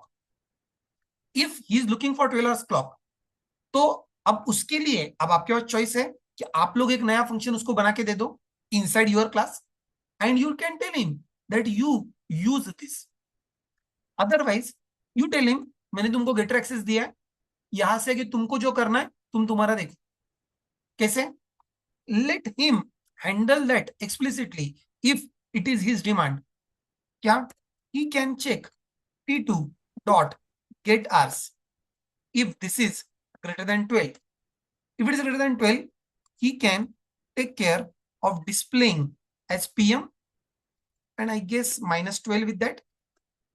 Otherwise, he can take care of displaying it directly in AM. जो उसका special demand था वो हम लोगों ने handle कर लिया. हम लोगों ने नहीं, उसी ने हैंडल कर लिया है. He just provided the getter and now he is able to see okay, I can print PM, I can print AM. That is something you can do. So अगर आपने ऐसा getter provide किया है तो advantage that you are getting now, your colleagues as per their requirement they can write customized logic. अगर आपके हाथ में वॉच है तो watch, if you just open it, now that watch is also showing you the time. If that watch is showing you the time, when you are seeing that time, what exactly you are doing? Oh, I'm seeing that it has got hours something, minutes something, second something. मतलब हम लोग क्या कर रहे हैं?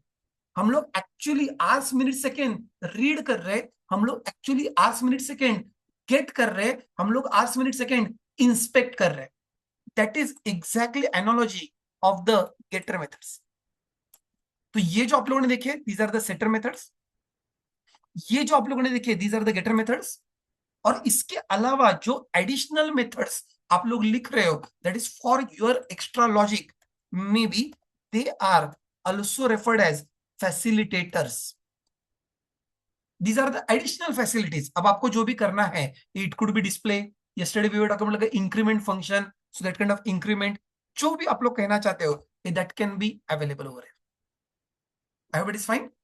These are all facilitators. But then there was one question someone asked me yesterday. May I have some quick feedback? I hope the getters and setters part is clear. What we are doing, how it is working. A quick feedback, please. Yes, great.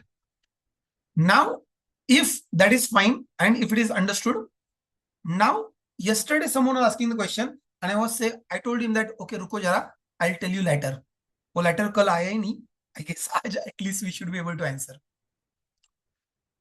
Again, you can go back to the yesterday's code and you can recall that in yesterday's code we have written something like this: struct time t1 is equal to, and we were trying to initialize this over here, something like this. हम लोग कुछ तो initialize करने का कोशिश किया था. What was this? This is in C we can declare and initialize at a place. ये हम लोगों ने किया था और वो चल भी गया था in C. Now you cannot dare to do that in C++. Why I cannot dare to do that in C++? It is now but obvious because in C++, pay attention, हम लोग इसको C++ में नहीं कर सकते because in C++ you cannot have direct access. The data members are private. But don't you think that this is really the cool feature? I would really like to have that sort of initialization. ये अच्छा वाला feature हम लोगों ने security की वजह से skip कर दिया. तो सर क्या इसके लिए कोई और बेहतर ऑप्शन अवेलेबल है? Yes. And that option you will get it by having some extra function into the class. And that function is always written with a very particular syntax. It is not a general function कि आपका जो भी mood आएगा आप लोग function को नाम दोगे, नहीं चलेगा. उस फंक्शन का एक बहुत ही स्पेशल फंक्शन होता है, उसका एक बहुत ही स्पेशल क्या कहते हैं उसको हम लोग, उसका एक बहुत ही स्पेशल सिंटैक्स होता है. So what is that special syntax? Pay attention.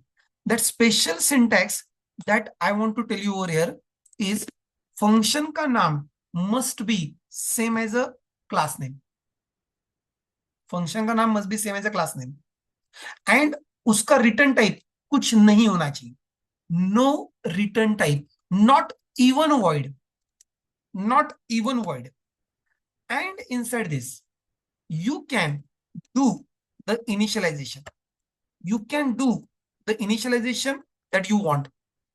थोड़ी देर पहले आप लोगों ने नोट किया था कि जब कभी हम लोग डायरेक्टली ऑब्जेक्ट को इनिशियलाइज नहीं करते तो by default you were seeing a garbage over there. But now let me show you over here. Let me have time t3. I'm not initializing it and I'm simply calling t3 dot display. Now at this point you will not see the garbage, rather you will see 0 0 0 default values are displayed. How? Let me just show you. Let me debug it and you watch. At this moment let me press F11. At this moment let me press F11. Whenever t3 object is created, internally compiler has automatically called that function, the function whose name is same as class name, function which doesn't have any explicit return type. ये function automatically call होता है और इस function का काम क्या है? To do the initialisation. Please note, initialise करने से पहले इस सेकेंड्स के अंदर गार्बेज है. लेकिन due to the initialisation now that seconds become 0 and that is exact reason जब हम लोग इसको डिस्प्ले करने के लिए जा रहे हैं तो डिस्प्ले में hours, minutes, seconds you are getting 0 0 0. You can see it in the output right there. Is that okay? What I was saying is that I was talking about a special function. What is speciality of the function? Function का नाम must be same as a class name, number one. Number two, there is no explicit return type, not even void. Such kind of function which is written into the class, this function is called as a constructor. And right now, whatever constructor I have created, that constructor doesn't have any parameter. So I call it as a parameterless constructor. I have written a constructor and it is not taking any argument. It is a parameterless constructor. Many times this name is misleading. I personally feel that इसका नाम constructor नहीं होना चाहिए था. इसका नाम होना चाहिए था initializer. The problem ये है कि जब हम लोग नाम देते हैं constructor, people start feeling that so constructor is one who is constructing the object. No, not at all. Constructor is not constructing the object. Job of constructor is not to construct the object. Job of constructor is to initialize the object.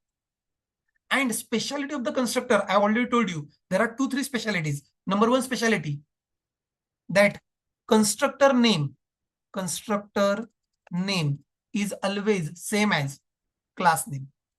Always same as class name. No other option. Second thing, no explicit return type. No explicit return type. हम लोग कुछ भी return type नहीं लिखते. That is second. And then the third one is it is automatically called by the compiler. It is automatically by the compiler. It is automatically called by the compiler at runtime. Ensure that to initialize the object. Now someone was asking the question, तो sir जब हम लोग इसको नहीं लिख रहे थे, pay attention, जब हम लोग इसको नहीं लिख रहे थे, मैंने वापस से निकाल दिया है फॉर अ मिनट, जब हम लोग इसको नहीं लिख रहे थे तो आंसर गार्बेज आ रहा था. सर आंसर गार्बेज क्यों आ रहा था? क्या तब आपके पास कोई कंस्ट्रक्टर नहीं था? आंसर इज दैट कंस्ट्रक्टर नहीं था ऐसी बात नहीं है. In that particular case there was a default constructor provided by the compiler. What I'm saying is that, listen, if no constructor is implemented by the programmer, then the compiler provides a default constructor. The unfortunate thing about the default constructor is that which doesn't initialize data members. वो उसके लिए नहीं provide करता है, वो सिर्फ provide करता है क्योंकि हर एक को कुछ ना कुछ तो कंस्ट्रक्टर होना चाहिए, इसके लिए डिफॉल्ट प्रोवाइड करता है. वो डिफॉल्ट कंस्ट्रक्टर ऐसे छोटे काम में काम नहीं आता है. That default constructor is really useful at some advance places. It is not for initialising your data members. वो उसके लिए बनाया नहीं गया है, उसका अलग पर्पज है. जब कभी हम लोग आगे के कुछ एडवांस टॉपिक पढ़ेंगे, at that time I will tell you what is the exact use of that default constructor which was given by the compiler. It was not for initializing your members. Your members are automatically initialized to garbage if it is local. Your members are automatically initialized to 0 if it is global or static. Don't forget that. लेकिन अगर आपने कोई भी constructor नहीं लिखा है, अगर आप लोग बहुत ही गरीब हो, आपको कंस्ट्रक्टर नाम का कंसेप्ट ही नहीं आ रहा है, जो कि आपको कल तक नहीं आ रहा था, राइट? सो अगर आपको कंसेप्ट नहीं आ रहा है तो कंपाइलर आपके ऊपर दया करता है और कंपाइलर कहता है कि तुमको जब तक नहीं आता है तब तक मैं तुमको एक डिफॉल्ट कंस्ट्रक्टर दे देता हूं. And that default constructor will keep the default values of the data members. Those default values of the data members, for local variable it will be garbage, and for the global and static variable it will be 0. Take care of it. Constructor हमेशा होता है या तो आपका या तो फिर compiler का दिया हुआ. That is something we are talking about. Then तो better you always provide a constructor. But then people have some more expectations. Sir ये कुछ बहुत अच्छा नहीं लग रहा है. थोड़ा सा बेटर एक्सपेक्टेशन हमारा ये है कि it should initialise to the values given by us. यहां पर जो इनिशियलाइजेशन होगा, this initialisation with default values. Correct. जो भी डिफॉल्ट वैल्यूज होंगे वो done by parameterless constructor when implemented. अगर मुझको वैल्यू देने हैं तो what is your expectation? If your expectation is this, that I want to pass 10 hours 20 minutes 40 seconds, अगर आपका एक्सपेक्टेशन है वैल्यू पास करना है, then you should write a constructor which is you should write a constructor which is taking those many arguments. अभी आप लोगों ने constructor लिखा है जिसका कोई भी आर्ग्यूमेंट नहीं था. Why not you write a constructor which is taking argument, and currently it is showing me that I need probably the 3 arguments. Go ahead and we can have something, another constructor which is taking hours, which is taking minutes, which is taking seconds, all 3, and then we can initialize it to hours is equal to something, minutes is equal to something, and seconds is equal to something. That is all we can do it. और ये क्या है? This is a constructor again, parameterless नहीं है. This is parameterized constructor. What is the purpose of it? Again, purpose is initialize the object. Sir ऊपर भी initialize, नीचे भी initialize. यहां पर initialize the object with fixed values. हमारे case में नीचे fixed values are 0. यहां पर it is initialize with given values, given arguments. जो arguments आप लोगों ने पास किए उससे initialize कर रहे हैं. That is something we are doing it. So as per your requirement, initialization is carried out. And then let me just check it once again. Let me again say debugger. At this moment, let me press F11 over here. I want to show you in this particular case, parameterless constructor call नहीं हो रहा है. I said F11. Oh, it is directly calling parameterized constructor. And parameterized constructor, you are initializing the values to, you are initializing the value of this. Take a look at this, to 10, 20, 40. That's good. And then we have F10.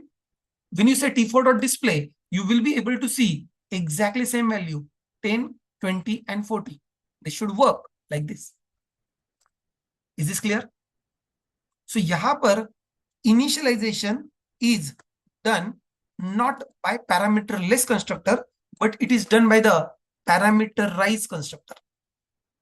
और yesterday's code जब हमने constructor लिखे ही नहीं थे, yesterday's code जब हम लोगों ने कंस्ट्रक्टर लिखे ही नहीं थे, at that time it was getting initialized maybe for the default constructor, compiler given constructor at that time, which was kept garbage. Yes, Mayur, that is a good question. The question asked by the Mayur is, अभी मैंने internals बता दिए, executive file बताया, उसके सारे sections बता दिए, and now the question that is been asked is, ये जो कंस्ट्रक्टर्स है वो एग्जीक्यूटेबल फाइल के कौन से सेक्शन में रखे जाते हैं? ये थोड़ा सा डिटेल्ड और इंटरनल लेवल क्वेश्चंस है. I am sure you must be working in embedded, क्योंकि यूजुअली जो लोग एम्बेड में काम करते हैं उनको ये सेक्शन से बहुत ज्यादा प्यार होता है. So they are like very interested. Sir, text section में क्या होता है, arrow data section में क्या होता है, you tell us accurately kind of stuff. पता होना भी चाहिए embedded के लोगों को, not for others. What I was saying is that where the constructors are stored, constructor is a function. आपके सारे functions का machine level code कौन से section में जाता है? It was going, oh no, not at all, Sachin. मैंने पूछा कंस्ट्रक्टर एक फंक्शन है, तो नॉर्मल जो आपके फंक्शंस होते हैं, नॉर्मल फंक्शन का जो भी फंक्शन का code, machine level code goes to the text section. Machine level code goes to the text section. Function call होता है तो function activation record goes to the stack. Right, make it clear. तो technically speaking आप लोग ये कह सकते हो, लिसन केयरफुली, टेक्निकली स्पीकिंग आप लोग ये कह सकते हो कि we have constructor is a function. तो इसका भी लॉजिकली ये भी कहां पर जाना चाहिए? लॉजिकली ये भी जाना चाहिए टेक्स्ट सेक्शन में। And now it depends on the implementation of the compiler कि ये कहां पर जाएगा। टू बी स्पेसिफिक, अगर आप लोग लिनक्स के कंपाइलर्स में काम कर रहे हो, ये लिनक्स के G++ कंपाइलर में अगर आप लोग जा रहे हो, तो usually these constructor codes, constructor machine level code is stored, is kept in a separate section, and that section, if I'm not mistaken, उसका नाम कुछ तो एक होता है called as a dot sitor section और डॉट सिटोर सेक्शन। ये dot text होता है, डॉट टेक्स्ट जैसे होता है वैसे यहां पर उसका डॉट सिटोर सेक्शन होता है। You can consider this is more और लेस, इसको अभी आपने अलग से पूछा है इसलिए मैंने बताया, but otherwise you should not treat it very differently. You can consider this, you can consider this as a subsection of text section. ये टेक्स्ट सेक्शन का ही है। और अगर आप लोग एम्बेडेड में काम कर रहे हो तो even that code should get burn into the flash memory of your microcontroller. जिनको एम्बेडेड नहीं पता है आप लोग टेंशन मत ले, that is be happy with that. I guess this answers your question. मैंने आपको अभी अपने पूछा इसलिए मैंने आपको एक्सप्लिसिटली बताया कि where exactly it is getting stored. Yes, it is exactly getting stored in this particular place. वो इस पर्टिकुलर सेक्शन में जाता है जो आप लोग अलग से आपके टूल्स यूज करके उसको इंस्पेक्ट कर सकते हो। अगर इंटरव्यू में किसी ने पूछा है तो you should be telling that. Anyway, if we were talking about the different sections, वो छोड़ दो। Constructor as a concept, OOP concept was very very important. Constructor as a OOP concept was very very important. We were saying that we can have parameterless constructor, we can have parameterized constructor, and constructor का काम object construct करना नहीं होता है, constructor का काम object को initialise करना होता है। Constructors are automatically called when the object is created, and when it is automatically called when the object is created, after creation they are called, and then they will do the initialization to the given values or to the fixed values. अब जैसे इसके साथ होता है constructor होता है, now it's better you also talk about उसका एक रिवर्स भी होता है। व्हाट इज रिवर्स और counter part of it? The counter part of it is nothing but destructor. The counterpart of this is nothing but destructor. What is destructor? In a very simple language, destructor is complement of constructor. मतलब अगर constructor का काम initialise करना है तो destructor का काम D initialise करना है, डी इनिशियलाइज द ऑब्जेक्ट। अगर कंस्ट्रक्टर ने कुछ स्पेशल मेमोरी एलोकेट किया है, कंस्ट्रक्टर ने अगर कुछ फाइल ओपन किया है, कंस्ट्रक्टर ने अगर कुछ डेटाबेस कनेक्टिविटी किया हुआ है, तो डिस्ट्रक्टर का काम होता है उस डेटाबेस कनेक्शन को क्लोज करना, या फिर उस फाइल को क्लोज करना, या फिर कंस्ट्रक्टर ने एलोकेट किया हुआ मेमोरी रिलीज करना। That is ideal purpose of the destructor. तो how the destructor is return? It is return as a complement. अगर आप लोग सी लैंग्वेज के बैकग्राउंड से आए हो तो सी लैंग्वेज में there is a complement operator, tilde sign. Yes, so that tilde sign we have tilde time and we are writing over here, that's it, this is my destructor. Now to be frank, for very simple class like time, writing destructor is not needed.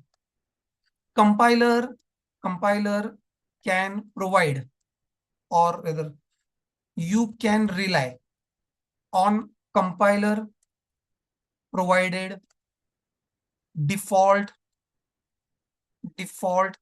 destructor. Compiler provided default destructor, you can take care of it, that's it, take care. आप लोग यहां पर करने लायक कुछ नहीं, क्योंकि यहां पर ना तो हम लोग मेमोरी एलोकेट कर रहे हैं, ना तो हम लोग फाइल ओपन कर रहे हैं, ना तो हम लोग कोई डेटाबेस कनेक्शन बना रहे हैं। तो डिस्ट्रक्टर आपको चाहिए, आप लोग बनाओ। आप ज्यादा से ज्यादा मैं ये काम कर सकता हूँ, क्या कर सकता हूँ अभी के लिए, जस्ट फॉर चेकिंग कि मैं यहाँ पर एक मैसेज डाल देता हूँ, बाय आई एम डाइंग और समथिंग लाइक दैट, कुछ तो मैसेज लिख सकते हैं हम लोग, रन कर सकते हैं और हम लोग चेक कर सकते हैं, wow T1 T2 T3 T4 4 objects were created, 4 objects are destroyed. Confirmation है that objects are getting destroyed, destructors are getting called. To be frank, यहां पर इसका प्रैक्टिकल यूज नहीं है. कल के लेक्चर में when I will talk about new and delete, I will talk about dynamic memory allocation. At that time, I will show you the practical use case of it. For time being, you consider that the destructor is ऐसा लिखा जाता है. For today, it is only the syntax. Paramya, your question is good. I'm answering your question. Pay attention. In next 5-10 minutes, everyone, please pay attention. I'm going to explain something very important concept, and then we will wind up for the day. Something that you may not have noticed, you should be noticing.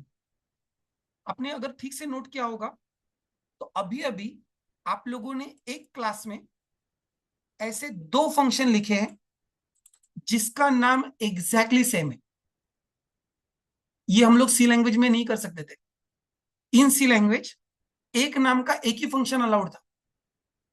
Now in C plus plus, within a class और within a file, within a class or within a file, you can write functions with the same name but different parameters. ये आप लोग कर सकते हो. And this particular feature is called as function overloading in C++. This particular feature is called as a function overloading in C++. Something I can quickly show you over here. Take a look at this. You'll find that you can have a function like this, which is taking 2 arguments. Here, you can have 2 different arguments of a different data type. Here, we can have maybe 3 arguments. This is absolutely valid. This is called as a function overloading. What is function overloading? You can have a function with same name and different signature. Different signature, when I talk about, I'm talking about different arguments. Arguments, not the return type. The return type is not considered in function overloading. Return type is not considered. We are only talking about the arguments. So sir, in this particular case, how your compiler decide कि किसको call करना है? Your compiler is smart. Your compiler is smart. अगर आप लोगों ने call किया है something like this, sum 10, 20, तो compiler is smart, says that okay, you are passing 2 integers, I will call this. Who is deciding it? Compiler is deciding it, looking at the arguments. And in this particular case, you can check when I'm passing, let's say 1, 2, 3, you are passing 3 arguments. Your compiler is smart. Compiler says that okay, you are passing 3 arguments, let me make a call to this. So function call is resolved. Function call is resolved मतलब compiler is deciding exactly कौन सा function call करना है based on the type of arguments or based on the count of argument or based on order of the arguments. जब मैं कहता हूं कि यहाँ पर डिफरेंट सिग्नेचर होना चाहिए, डिफरेंट सिग्नेचर का मतलब क्या है? What do you mean by different signature? Different signature का मतलब होता है डिफरेंट आर्ग्यूमेंट्स. एंड मैंने से डिफरेंट आर्ग्यूमेंट्स, तो क्या बदलना चाहिए? या तो काउंट बदलना चाहिए, या फिर ऑर्डर बदलना चाहिए, या फिर टाइप बदलना चाहिए. So either count is different, यहां पर 2 आर्ग्यूमेंट है, यहां पर नीचे 3 आर्ग्यूमेंट है, काउंट डिफर हुआ है.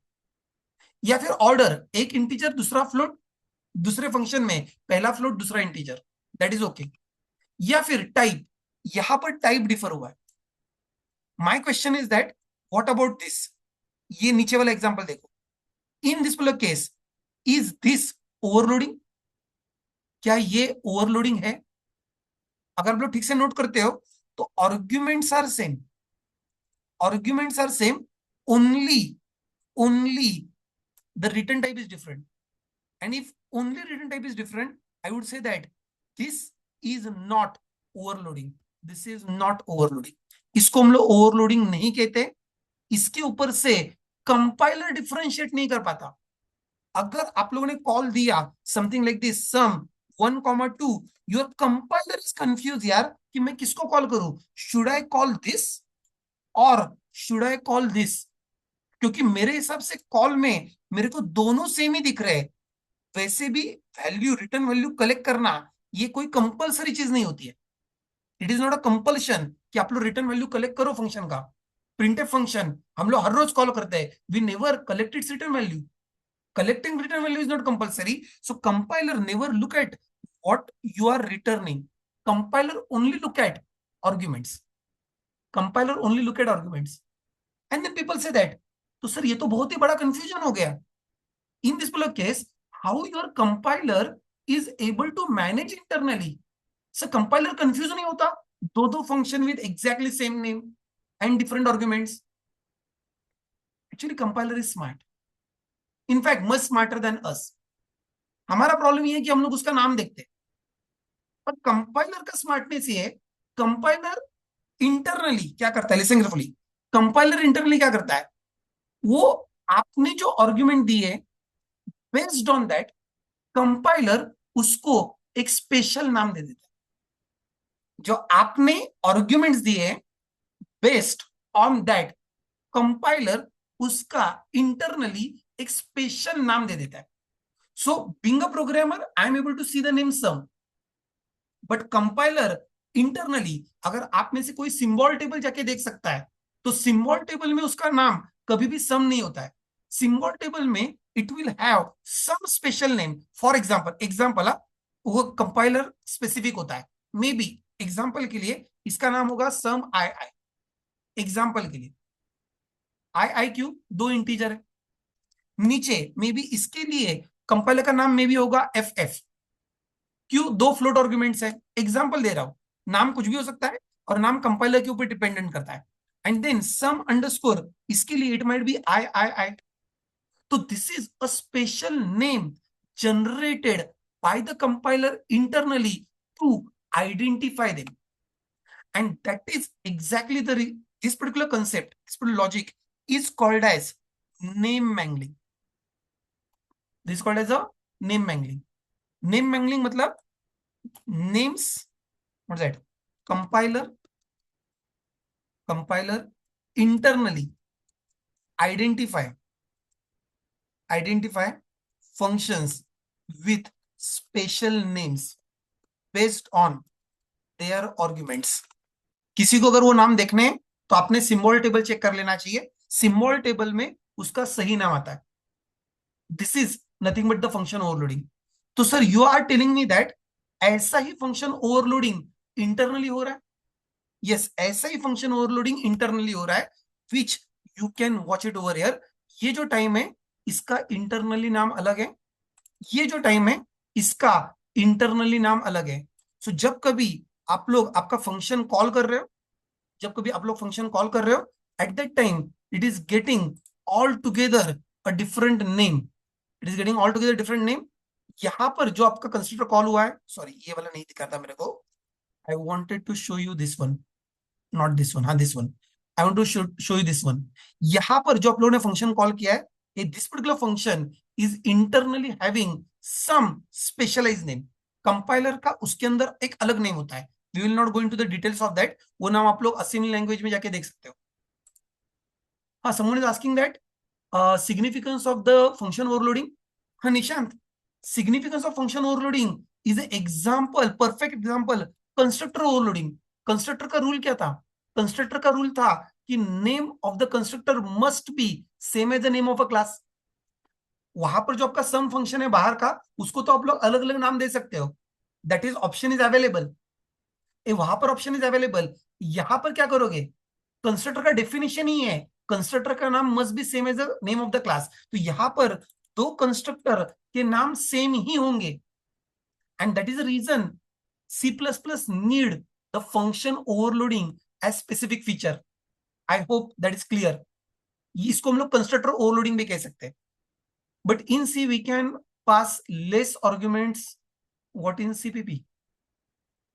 C++ is more strictly type. Aditya इसके ऊपर फिर कभी बात करेंगे, नॉट टुडे। एक और क्वेश्चन पेंडिंग है, actually I want to answer that and then I want to stop. What if we call like T5 10,20। हाँ Vaibhav, that is answer to your question quickly. आप लोगों ने जो कंस्ट्रक्टर लिखे यहां पर, you are written two constructor. One constructor is parameterless, another constructor is parameterized with three arguments, parameters with the three arguments. If at all I write it time t5 and I'm passing 1 comma 1, something like this is error, because no constructor available with two arguments. So you have to pass exactly the number of arguments which are given above. अगर आपको ऐसे constructor की जरूरत है, then you should write one more constructor over there. फिर आपको आपके class के अंदर एक और कंस्ट्रक्टर लिखना चाहिए, that is to be taken care. हाँ, सारंग का क्वेश्चन अच्छा है कि decision of selecting a function, to be frank Sarang, there is no such confusion because of the name mangling. अंदर ना तो इफ एल्स स्लाइडर यूज होता है, ना तो स्विच केस यूज होता है, क्योंकि यहां पर आपको जो नाम दिखता है वो नाम अलग है, और कंपाइलर अंदर जो नाम रखता है वो नाम अलग रखता है। तो कंपाइलर, जब आप लोग यहाँ पर T4 का कॉल देखते हो, तो कंपाइलर को पता है कि मुझको जो फंक्शन कॉल करना है, that function having a name as time underscore I, तीन इंटीजर वाला, और यहां पर it is calling a function time with no argument. I hope it is done. Internally it is not a decision making specifically done, क्योंकि अंदर compiler के लिए इसके नाम अलग अलग ही है, अलग अलग ही थे, राइट? हाँ, wait, what I was telling you, there was one interesting question someone was asking me, और इसके लिए मैंने कहा कि 5 मिनट रुको, I want to tell you something special. The question that was asked was very innocent, and the question was, listen carefully, the question was,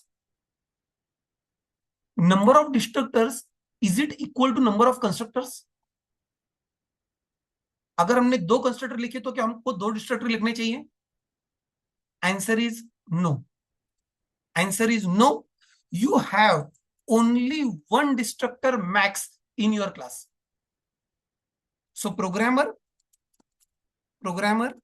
can write at max one destructor in class. And by the way, the destructor never have argument. It is always and always parameterless. It is always and always parameterless. Destructor कभी भी overload नहीं होता है। No destructor overloading. Constructor overloading होता है, destructor कभी भी overload नहीं होता है। Take it granted. Now people ask the question, and by the way this is interview question, कि why constructors are can be overloaded but why destructors cannot be overloaded? Yes, Aniket, you are correct. Change is happening internally. हाँ, तो what I was saying is that destructor can never be overloaded. और मैंने कहा कि programmer can write at max one destructor. If no destructor written by programmer, what will happen? A default destructor is provided by the compiler. Okay, so don't worry about it. तो आप लोग ज्यादा से ज्यादा एक लिख सकते हो, वो भी नहीं लिखा तो भी चलेगा। बट इंटरेस्टिंग पार्ट अब जो बता रहा हूं, आई नो दैट टाइम हो गया है, लेकिन मेरा लेक्चर हर रोज, प्लीज कीप 10-15 मिनट स्पेयर में रखना, क्योंकि मेरे को लेक्चर टाइम पे छोड़ने की बहुत ज्यादा अच्छी आदत नहीं है। लेक्चर चालू टाइम पे होगा, एक 10 minute please keep it in buffer, I request. Okay, coming back, if you are listening then you will appreciate this example what I am trying to tell you. Destructor का काम उसको input देना नहीं है। Constructor का काम है, you are giving some values, based on your values you are initialising. So you might need one input one argument constructor, you might need two input two argument constructor, you might need three input three argument constructor, you might need zero argument constructor. So you can give more or less inputs and you can have more or less constructor. But destructor is always called when object is going out of the scope. Local variable है, तो local variable जब खत्म होता है, function खत्म होता है, function activation record जब खत्म होता है, at that time the destructor is called first for sake of deinitialization. That is the purpose of the destructor.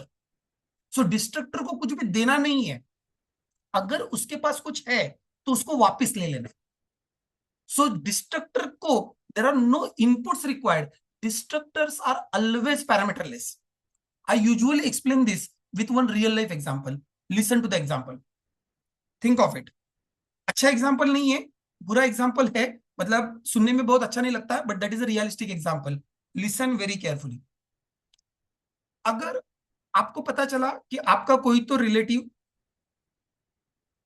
Hospital में एडमिट है, he is not feeling well, मतलब ठीक है सर्दी बुखार कुछ तो हो गया है, and then now he is hospitalised. तो यू से दैट कि इसको मिलने के लिए जाना चाहिए. You go to him, and when you go to him, what do you do? Probably you get some fruits और समथिंग लाइक दैट. आप उसको देने के लिए जाते हो, करेक्ट? अगर किसी बच्चे का जन्म होता है और आपको पहली बार देखने के लिए जाना है, तो यू नो देयर इज, हमारे यहाँ पर ये होता है मुंह दिखाई काइंड ऑफ. सो आप उसको कुछ तो गोल्ड ज्वेलरी लेके जाते हो, या एटलीस्ट कुछ नहीं तो 500 रुपीज उसको दे के आते हो. अभी भी उसका जन्म हुआ है, initialisation is required, you know. But now you consider the reverse situation, कि आपका कोई तो रिलेटिव है, हॉस्पिटल में एडमिट है, and then you get a call कि doctor is saying that it is very tough time, and maybe 1-2 hours, 1-2 days, अब इसका कुछ नहीं हो सकता है, बहुत बुरा हाल है. नाउ जस्ट रिकॉल कि जब आप लोग इस सिचुएशन में हॉस्पिटल में जाते हो तो क्या लेके जाते हो? आई गेस कुछ नहीं लेके जाते, आप लोग खाली हाथ जाते हो, क्योंकि ऐसे भी वो जाने वाला है बेचारा अभी. अब उसको इनपुट क्यों दे रहे हो, क्यों फ्रूट्स दे रहे हो? आप सिर्फ बोल रहे हो जा रहा है, मैं जरा जाके देखता हूं कि क्या चल रहा है. इनफैक्ट अगर वो मरा नहीं होगा तो आप उसके कान में जाके पूछ भी लेते हो कि विल पेपर वगैरह कुछ बनाया है या नहीं बनाया. What exactly will paper is? It is destructor. कि तुमने जो जो ऑक्यूपाई किया था उसको तुम कैसे रिलीज करने वाले हो, how you are going to deinitialise. So destructor is not for giving inputs. Destructor is taking out what he has. Why you need input to the destructor? You do not need input to the destructor. You do not need arguments to the destructor. That is the reason destructor is never overloaded.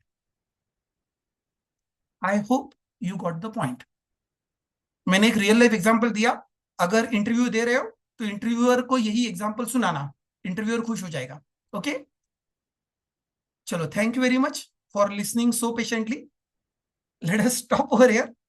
If anyone has got some questions they can wait, others they can go.